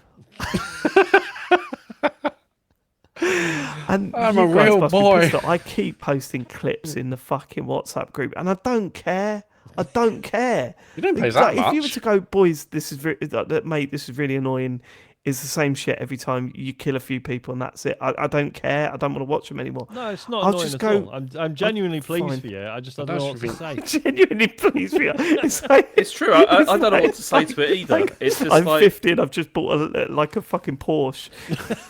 No, we're genuinely pleased for you, mate. You know. Yeah, well done. It's a great car. Yeah. It's a great vehicle. Suits you. Yeah.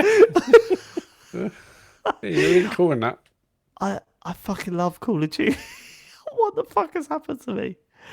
What's happened to me? Well, nothing. It's still. Is this my midlife it's still fun crisis? to play. Is this my midlife crisis? That's nothing. You made a good one. Yeah, you're playing a good game. That is compared still to your midlife crisis is nothing, Matt. But like, I'm just thinking is that most people, I barely started. This is. A midlife that was crisis a warm-up. is like an internal thing, you know. So he's going to start making all sorts of bad decisions. Yeah, I can't wait. Can't wait for that. But the fucking bonus shows are going to be so good.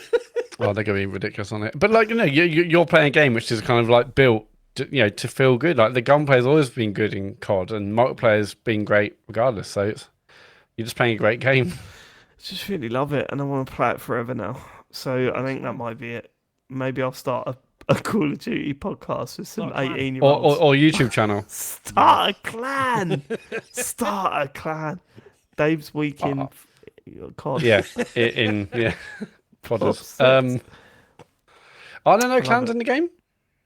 I don't know. I don't even know. A little clan tag? Work Don't anymore. know. TCGS clan tag? Well, because clans obviously used to be a thing, because without them, it's quite hard to organise regular games, right? And you couldn't just find them like you can now. So I guess I don't know if that stuff really still persists unless you're actually like an esports. When was the last time we talked about our Rainbow Six clan, James? It wasn't that long ago, was it? Probably not. No. But, yeah. Why did you kick me out of the clan? That was my favourite game in moments of all time.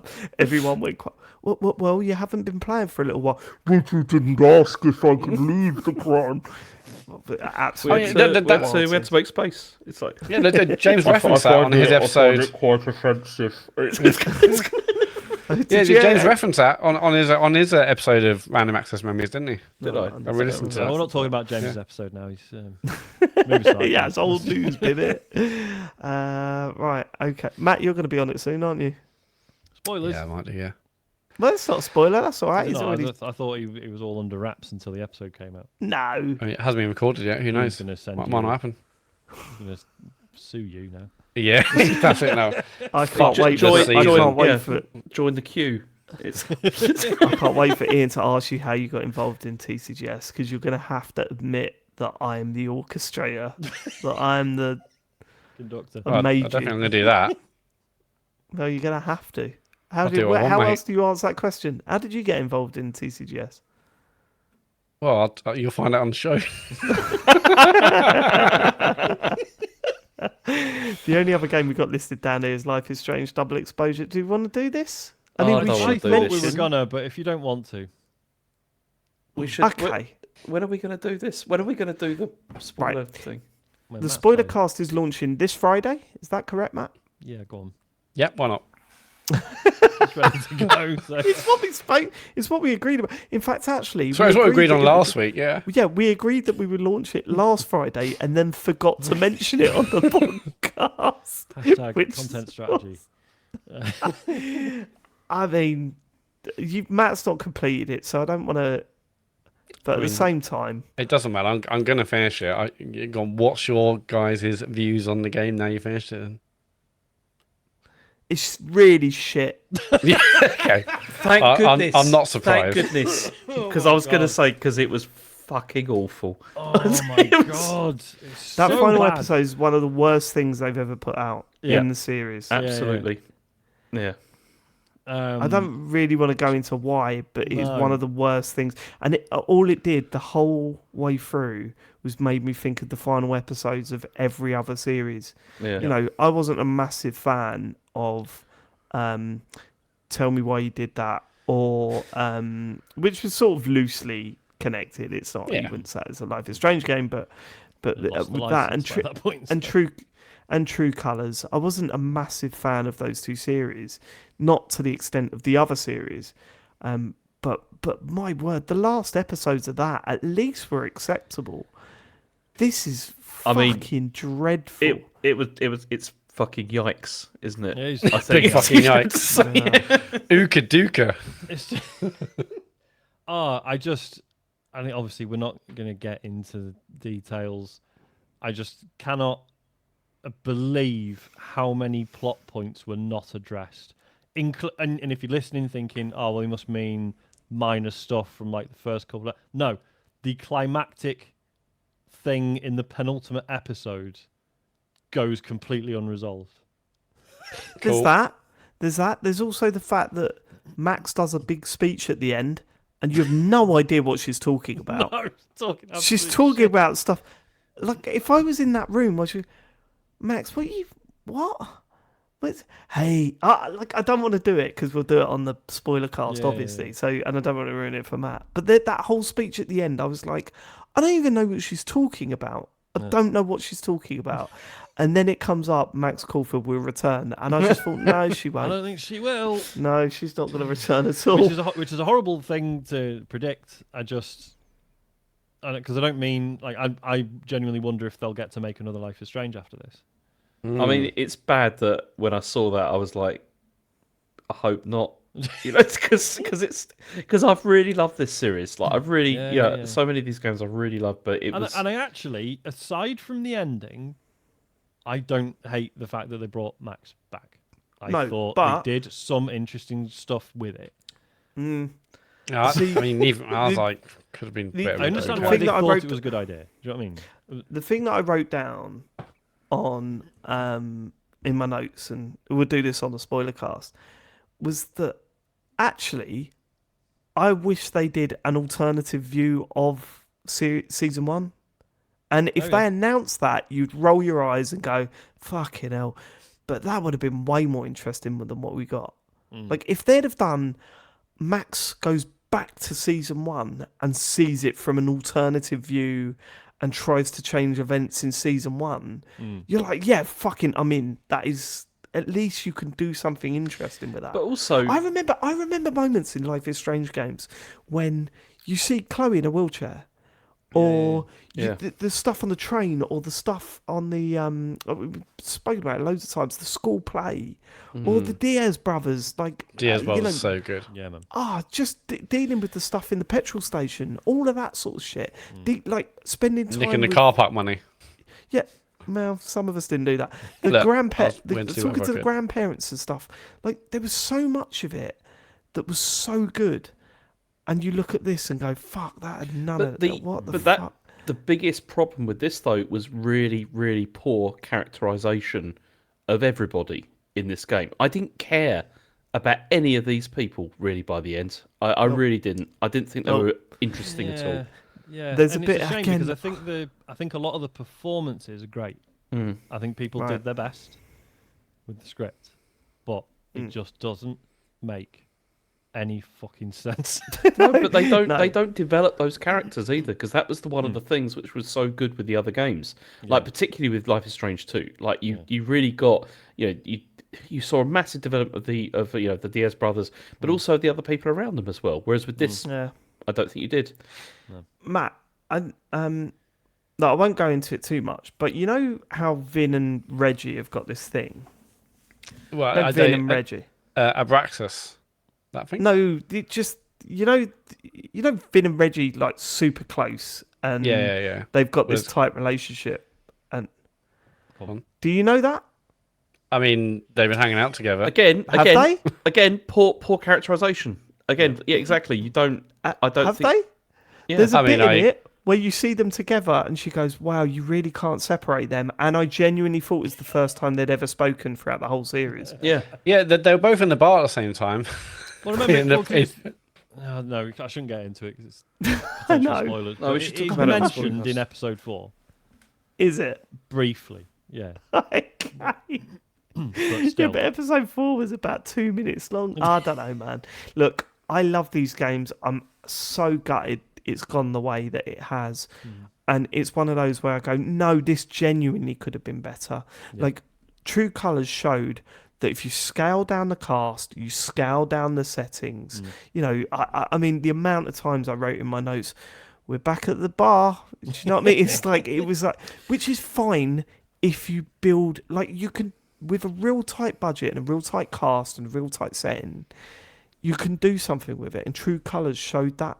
Like, it wasn't as good as the others for me, but it showed that you could do it on a limited budget.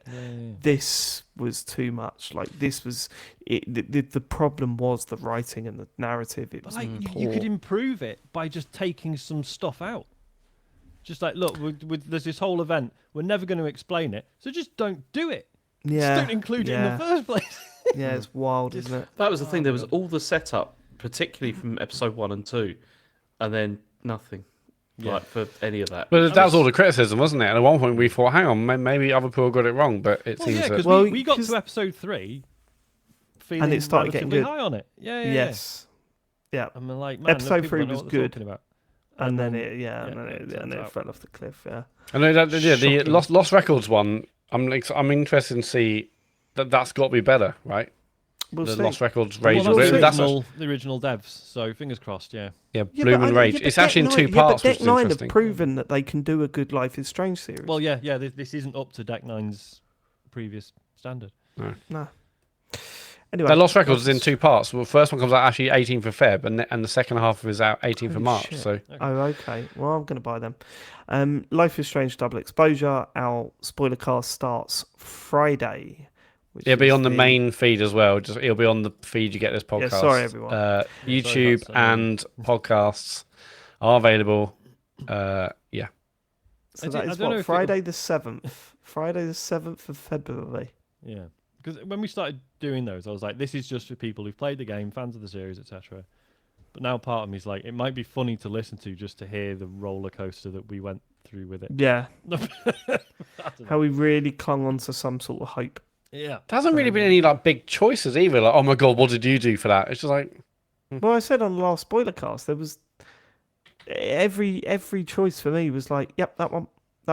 There was no agonising over the But choices. in previous years, we've had fun, like listening to my other people's decisions. Oh yeah, like you can't believe you did that. What happened in yours? Like, I did it, but How's your kind of game was changed? yeah, kind of was the same ending largely. So Sorry, James, you were gonna.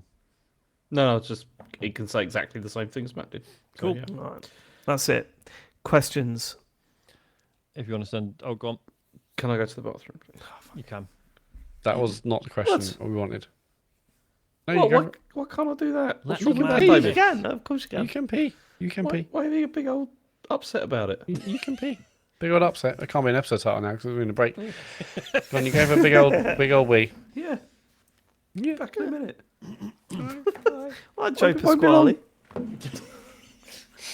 Joe Pasquale's. Really tired. Yeah, I will get. I'll get Life is Strange done this week then.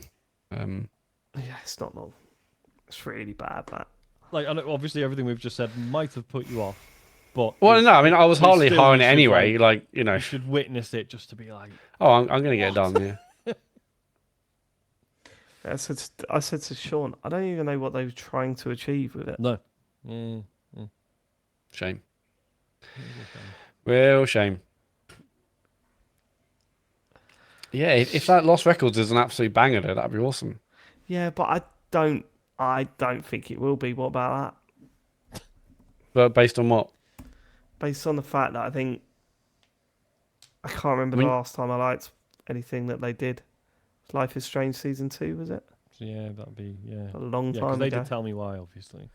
They did Tell Me Why, and they did Jusong. Oh, that's right. Yeah.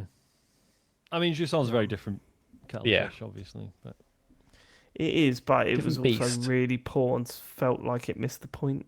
I actually bought Jusong the other day because I was on CD keys and it was like £1.30 on Steam. I was like, do you know what? Just to have it, just in case. Just in case, yeah. I'll pay what I'll pay the cost of a large I'd Snickers. pay to take it off of my. Remove it from the library, if anything. Oh, some bit of negative, and it's a bit negative. I'd be getting Watch Envy again. Oh, yeah. Yeah. I've Oh, just I've been told watching you- I loads told of you about watch videos. My 40th, have I? What, are you getting so- a big old well, watch? I don't know if she's done it or not, but I've asked Nu for the, the Seiko. I'm always lusting after the Field Watch. Oh, is that which one was it? Yeah, which one's that? Let me find it. Seiko 5. Is it the Sport? No, not the 5 Sport. One. Sport? Yes, the Seiko 5. Yeah. It's kind of £50 off. With the black. Most places. I know. That's why I was like, look, it's on sale now. If you want to. Oh, you're on the black one. Oh, yeah. Oh, the black one. Yeah, With no, the that's black nice. face. Yeah. They've I think got it's another blackface one and that. khaki strap. Was it khaki or it might be green? I can't remember. The one that I like that's a lot like their Field Watch. Sorry, everyone that's watching right now. Search the Seiko Sports Field GMT. That one is glorious. Let's have a look. It looks Oh, like that a is Rolex nice. Explorer, That is basically. very nice. Yeah. Mm. Yeah, it looks like an Explorer. That's. I was like, if I could pick, like, if someone from Rolex went, you pick one free Rolex, what would you have? Oh, I don't know. I don't know. Casio. Any tattoo updates? Casio. No new updates yet. He sort of We'll- half-heartedly said something in the group chat and then went quiet again. Did our Matt? What? How? It wasn't half-heartedly. I said I want this, that, and the other. But we're now waiting for the tattooist to do the designs. I think I've done everything I need to do. Actually. We need to come up with a Sunday. We need to pick a Sunday and say to him, look, how's this Sunday work for you? James, is that That's what you fudge or need to do. cheese? It's cheese. It's weird how every time you go He's for not a gonna piss, answer you me, it's come a back power with play. food.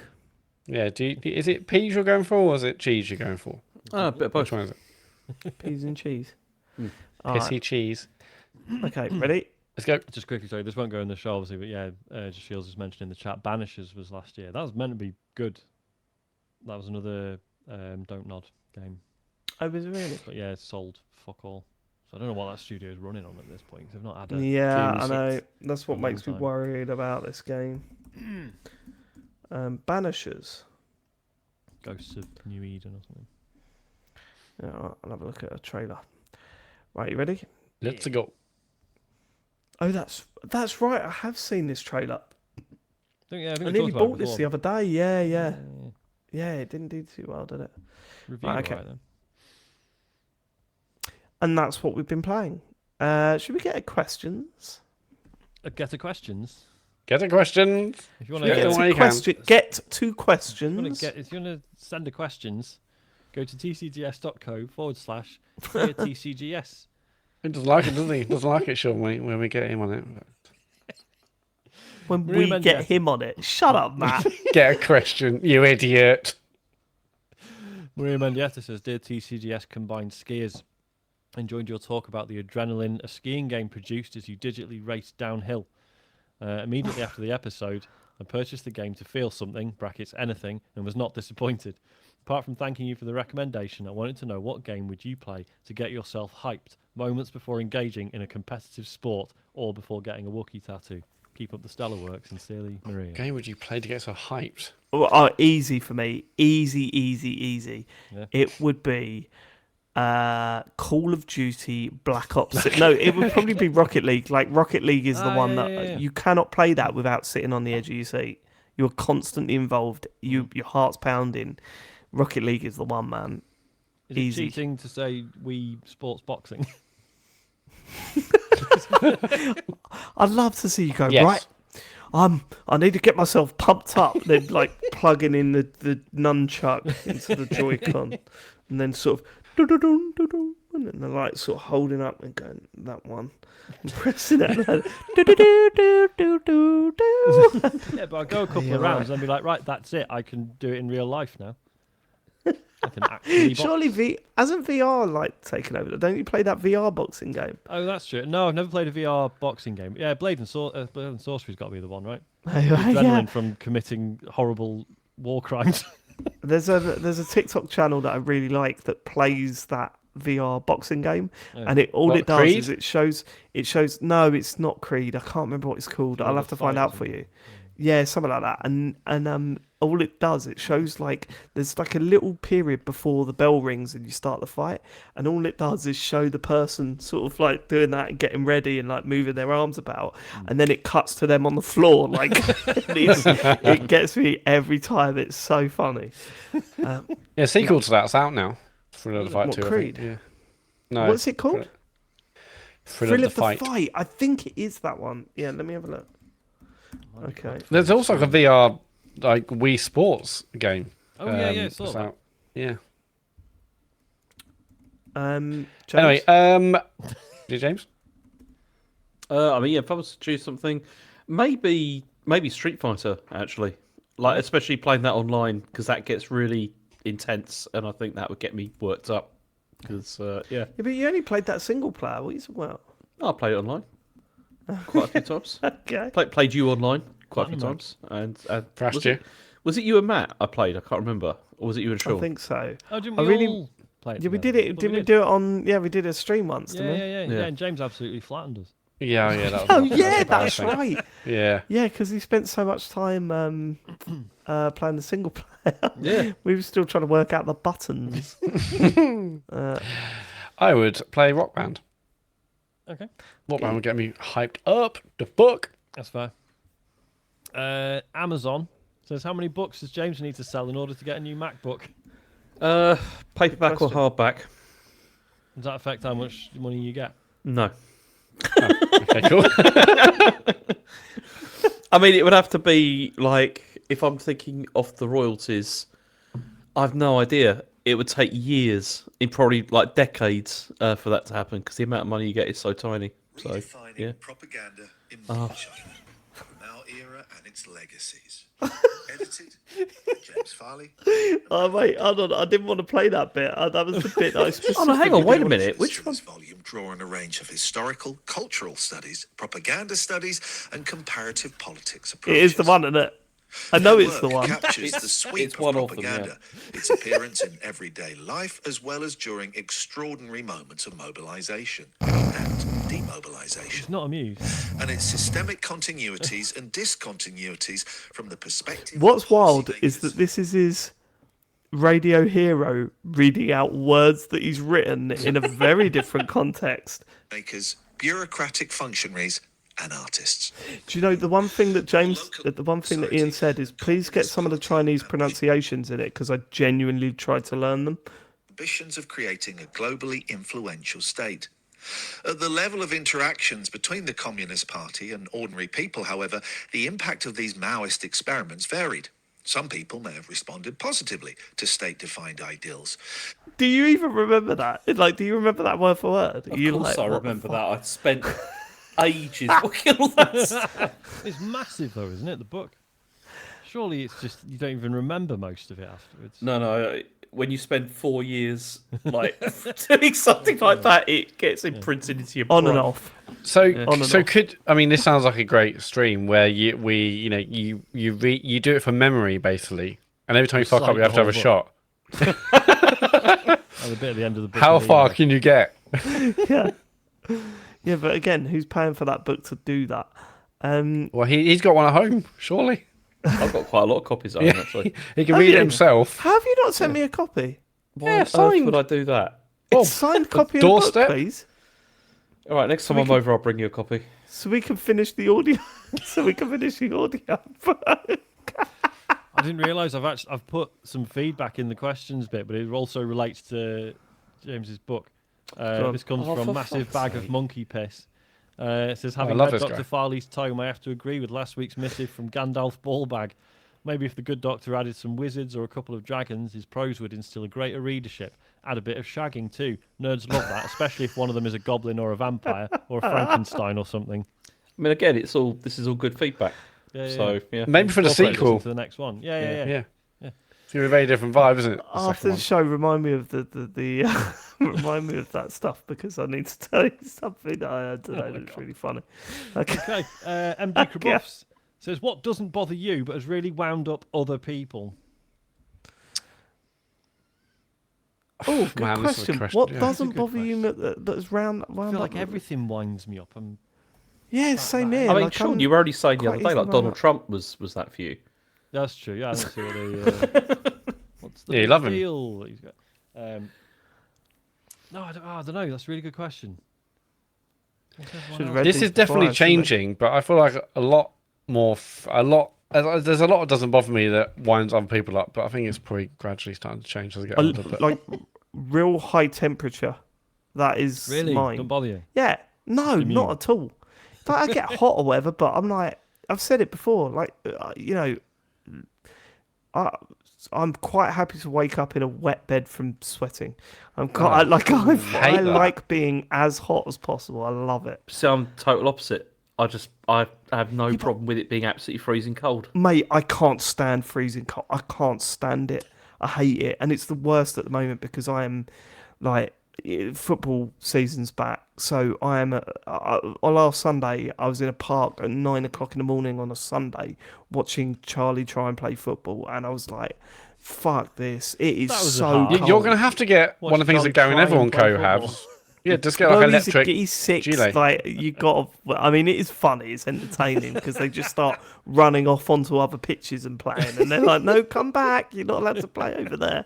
Said no. I stand by the original statement. Just get some hand warmers or like an electric gilet. Oh yeah, I'll just do that. Well, hand warmers are what, a quid in Tesco? A quid? No, you mean? I thought you meant like the no, I mean like the little things you like. Yeah, you snap whatever. Look, just get on Temu and get loads of those. Yeah, like really one dangerous of those weird little things. Sex pigs that Matt bought me. Yeah, sex pig. That's one. But yeah, like those electronic, those like heated gilets are nothing on Temu. It's just I just hate being cold. And when and going to Millwall as well, it reminded me last time I went a couple of weeks ago. It just reminded me of being a kid again, and like on a cold Tuesday night, sitting on a plastic chair, just going, I know that I'm not going to feel warm again today. Like it doesn't matter. I could sit in a hot bath, but my bones are cold and radiating coldness, so I can't do anything about it now for a day. Yeah, I hate it. I think my answer is probably potholes. That doesn't. You love them. So fucking mad about potholes. Yeah, because they fucked your car up. Well, you just drive around them. Yeah, but sometimes I don't think it's a bad one. On the actual, but it's just like it's one of those things that like local government has to always be like, and everyone wants to like get voted in as like a local politician. It's like, just say you'll fix the potholes, and for some reason everyone will believe you. But it's a visual representation of a service that you're paying for that's not being carried out. That's what it is. It's not the pothole itself. It's what it represents. Just why is this actually, Sean? Yeah. I don't think most people think that far ahead, though. I fucking do. Fuck the councils. Keir Starmer was like, with AI, we'll be able to... AI can do what? Fix the potholes? Detect the potholes. It's like, we already know where the potholes are, Keir. He's trying to minority report this shit. Someone goes around it with an orange spray gun around it, don't they? Spray gun. Spray gun. Orange spray gun. What was that? I meant what spray were you paint. trying to say? Spray paint. Spray paint. Okay. Someone goes around with orange spray gun. Next. Conky Donker says, in the next month I'll be welcoming... It's gonna rain. It's gonna rain. It's not. It's wonky donkey, but yeah. I still wish there was a compilation video of that. That'd be a talks over. There is. There's loads of them. Yeah. Is there a It's gonna compilation of rain. them though? Yeah. Me and Joe watch them every now and then. Well, it says SMTV's Wonky Donkey. Yeah. Yeah. I'll be all over that. It just revealed how desperately thick the nation's children were at the time. I know, it's so good. Sorry, speaking of children, Conky Donker says the next month I'll be welcoming Conky Donker Jr. I wanted to get some dadvice from you all. Oh, Looking back, what is one thing you wish you were told? Also, what's one thing to look forward to help through the tough times? As always, love the show and hope to add +1 to the listening figures soon. Yes. That's the main thing. Get them to leave an iTunes review. Cheers. Yeah, What's one piece of advice you wish you'd received? Oh God, that's really tough. Yeah, Go on. I did get a piece of advice that was like, no, okay, I know the one piece of advice that I could pass on. Acknowledge that you're both sleep deprived. I think that's what I tell people. You've got to, if you are still with your partner during this, and if you're raising a child together, just understand that you're both sleep deprived, because you will say things to each other that will set you off.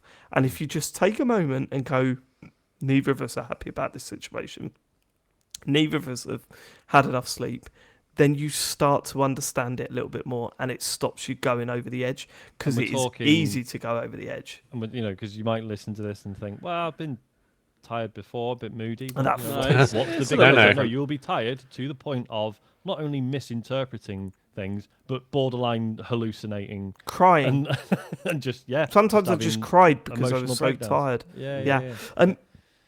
No, I was one of those people. I was like, I don't get much sleep anyway. I'll be fine. But no, it's the sustained amount of lack of sleep. There's no let up, is there? And also because of the pressure. 3 days where I haven't slept enough. It's the pressure of also, you're dealing with like a new life and things like that. And And the lack of sleep and the constant adrenaline when Fear. you are awake. And, and because you're tired for so long that you actually stop feeling it to an extent, but you're still suffering all the effects of being tired. Like your cognitive abilities are speed slows right down. That period's wild. We call it the mist. Between us, we've always called it the mist. It's like, I was in the mist, or it certainly feels like that. There's that. It's so wild. Mm-hmm.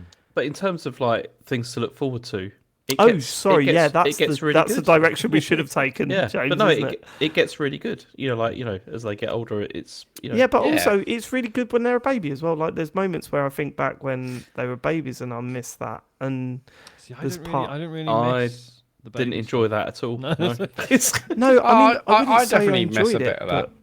It was hell, but I miss a bit.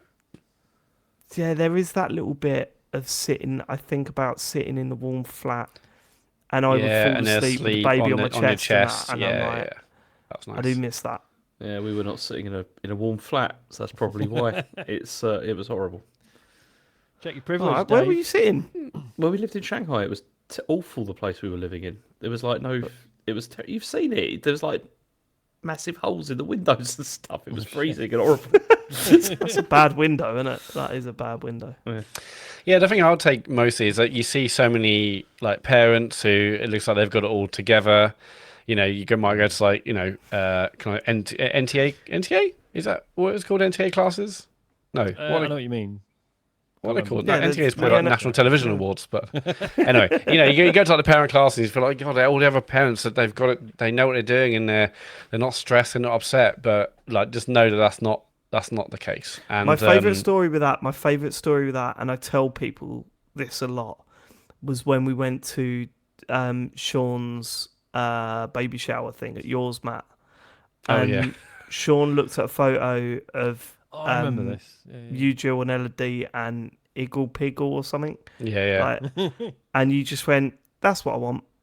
And I went, "What?" He went, "That's what I want. Look at that picture. It's perfect. That's if that's my family, that's what I want." And I turned around to Matt. I turned around to Sean and went, "Watch this, Matt. See this photo here?" You went, "Yeah." What was that day like? It was hell.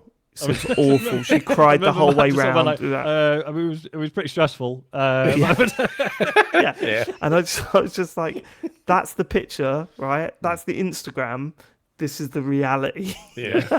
Yeah, it is totally different. I think for me, the thing I wasn't told, like when you sort of like late teens, early 20s, and you're a bit like, I don't think I want kids. Like, I'm not very good with them. I find them a bit annoying, etc., etc. And everyone says like, oh no, it's completely different when it's your own kids.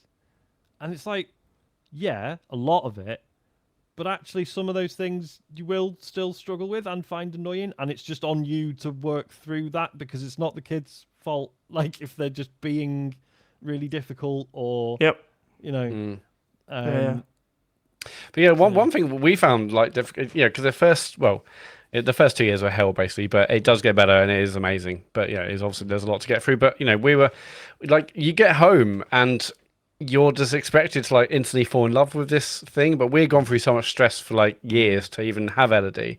So when we got there, they were like, the stress and the instant lack of sleep. We're like, we didn't fall in love with LED straight away because it's like, and we felt so guilty about that we're like, oh, everyone else is like in love with their beautiful baby. It's like, well, no, it's not like that. It's like, it's really difficult. There's a pressure of keeping, the child alive and keeping your partner sane, and we had loads of mass stuff for that as well. So we acknowledge, this is tough. It's a lot to get through. Don't feel guilty about maybe like being not falling in love with this beautiful bundle of joy straight away. You will. They are amazing, and it does get better and it does get easier. But yeah, it's really tough at the beginning. We just felt so guilty that we weren't the parents like every other parent we saw and heard of, where they saw their child and they fell in love instantly. It's like, no, we've gone through so much shit to get here, and then it's just stressful the first few weeks and months. We're like, but obviously you do because they are amazing. Seeing their little personalities develop over the weeks and months, it's unbelievable. And, the first 2 years are really bad, but I do miss parts of when NLD was a baby, falling asleep in my chest. Oh God, yeah, there are still moments, right? There are still moments like we've spoken about, like Charlie is a difficult kid. He's a difficult kid. But then when you came over, James, and we went to the park and I saw your reaction to him, that made me, it's like those little moments. It's brilliant. It's like, I don't know if you're the same, because they've never met, but I think we can agree that Isaac and Charlie are quite similar. Yeah. There are times when Isaac is not misbehaving, but like he's being loud or he's being a bit of a show off. And I find like I have to sort of squash like my sort of embarrassment, like secondhand embarrassment at that, because I see other people and they're just laughing and they're just like, no, it's funny. Okay. Like, yeah, no, I see. I don't know why, but I've never been embarrassed by that. I think because I've always been a bit of a show off myself, and so when he's showing off, I find that really funny. Yeah. What I struggle with is how long it takes him to eat and stuff like that, and I'm kind of like, mate, honestly, or he'll do the most stupid, like, reckless thing. And I'm just like, I can't. What you doing? Why is this a thing? But I don't know. It's like, I mean, when we took him to the park, and Rachel was obsessed with trying to feed a squirrel by hand, and she was so close to this squirrel taking a nut, and Charlie ran over, chucked nuts at it, and as it ran off, went yes, and then run off again. I just go, okay, mate. That was the best bit. There was that other massive tree where there was like the round, and he just ran straight over to the tree, chucked a load of nuts at the tree, and then some of them came out and ate them, and he was like, yes, it's so good. It's good stuff to look forward to. This hard. is such a boring one, but it just blew my mind. I might have mentioned this. It was a few weeks ago. I was just taking Isaac to school, and he just got in the car by himself and put his seatbelt on. Oh, that shit is so good. Didn't have to open the door for him first. That's when you go, another job off the list. Yeah. One less thing to think about. Yeah. But yeah, ultimately it is amazing, and every day is like new discoveries, new personality things, new this, new that. It's you'll get through the tough times, and it's incredible. Yeah. So good luck. Congrats. Lee, so is there any chance you could leave in the comedy gold pre-show bants in with the YouTube videos? Ta. Yeah, I've never done that because it's... Yeah, no, we don't do that. I think that's right. If you want the pre-show stuff, then show up. Or just go on Twitch and watch you on there, Oh, that's true. Yeah, you can just find it in the archive, couldn't you? you can. It's weird, but isn't it? It's because it's. I guess it's. Well, no. So on the archive, I clip it so it starts when we kind of start the show. But if you watch it within 30 days before it expires, you can get that stuff. But no, it's a little something for the live people. Yeah. The thinking is the Twitch stream is just a stream of the recording taking place, whereas the YouTube one is the podcast. Yes. But then we leave in some of the bits that we would take out of the actual podcast. So only because we can't be asked though. Yeah, only because I have to go in, export or download, edit, re-upload. We're not doing that. Yeah. Harry Hill's hairdresser says the chatter about mispronouncing things reminded me of something I heard on a podcast recently. I heard someone say the word bagel like you would say haggle. Bagel. Yeah. It blew my tiny mind that someone could reach adulthood and not be corrected.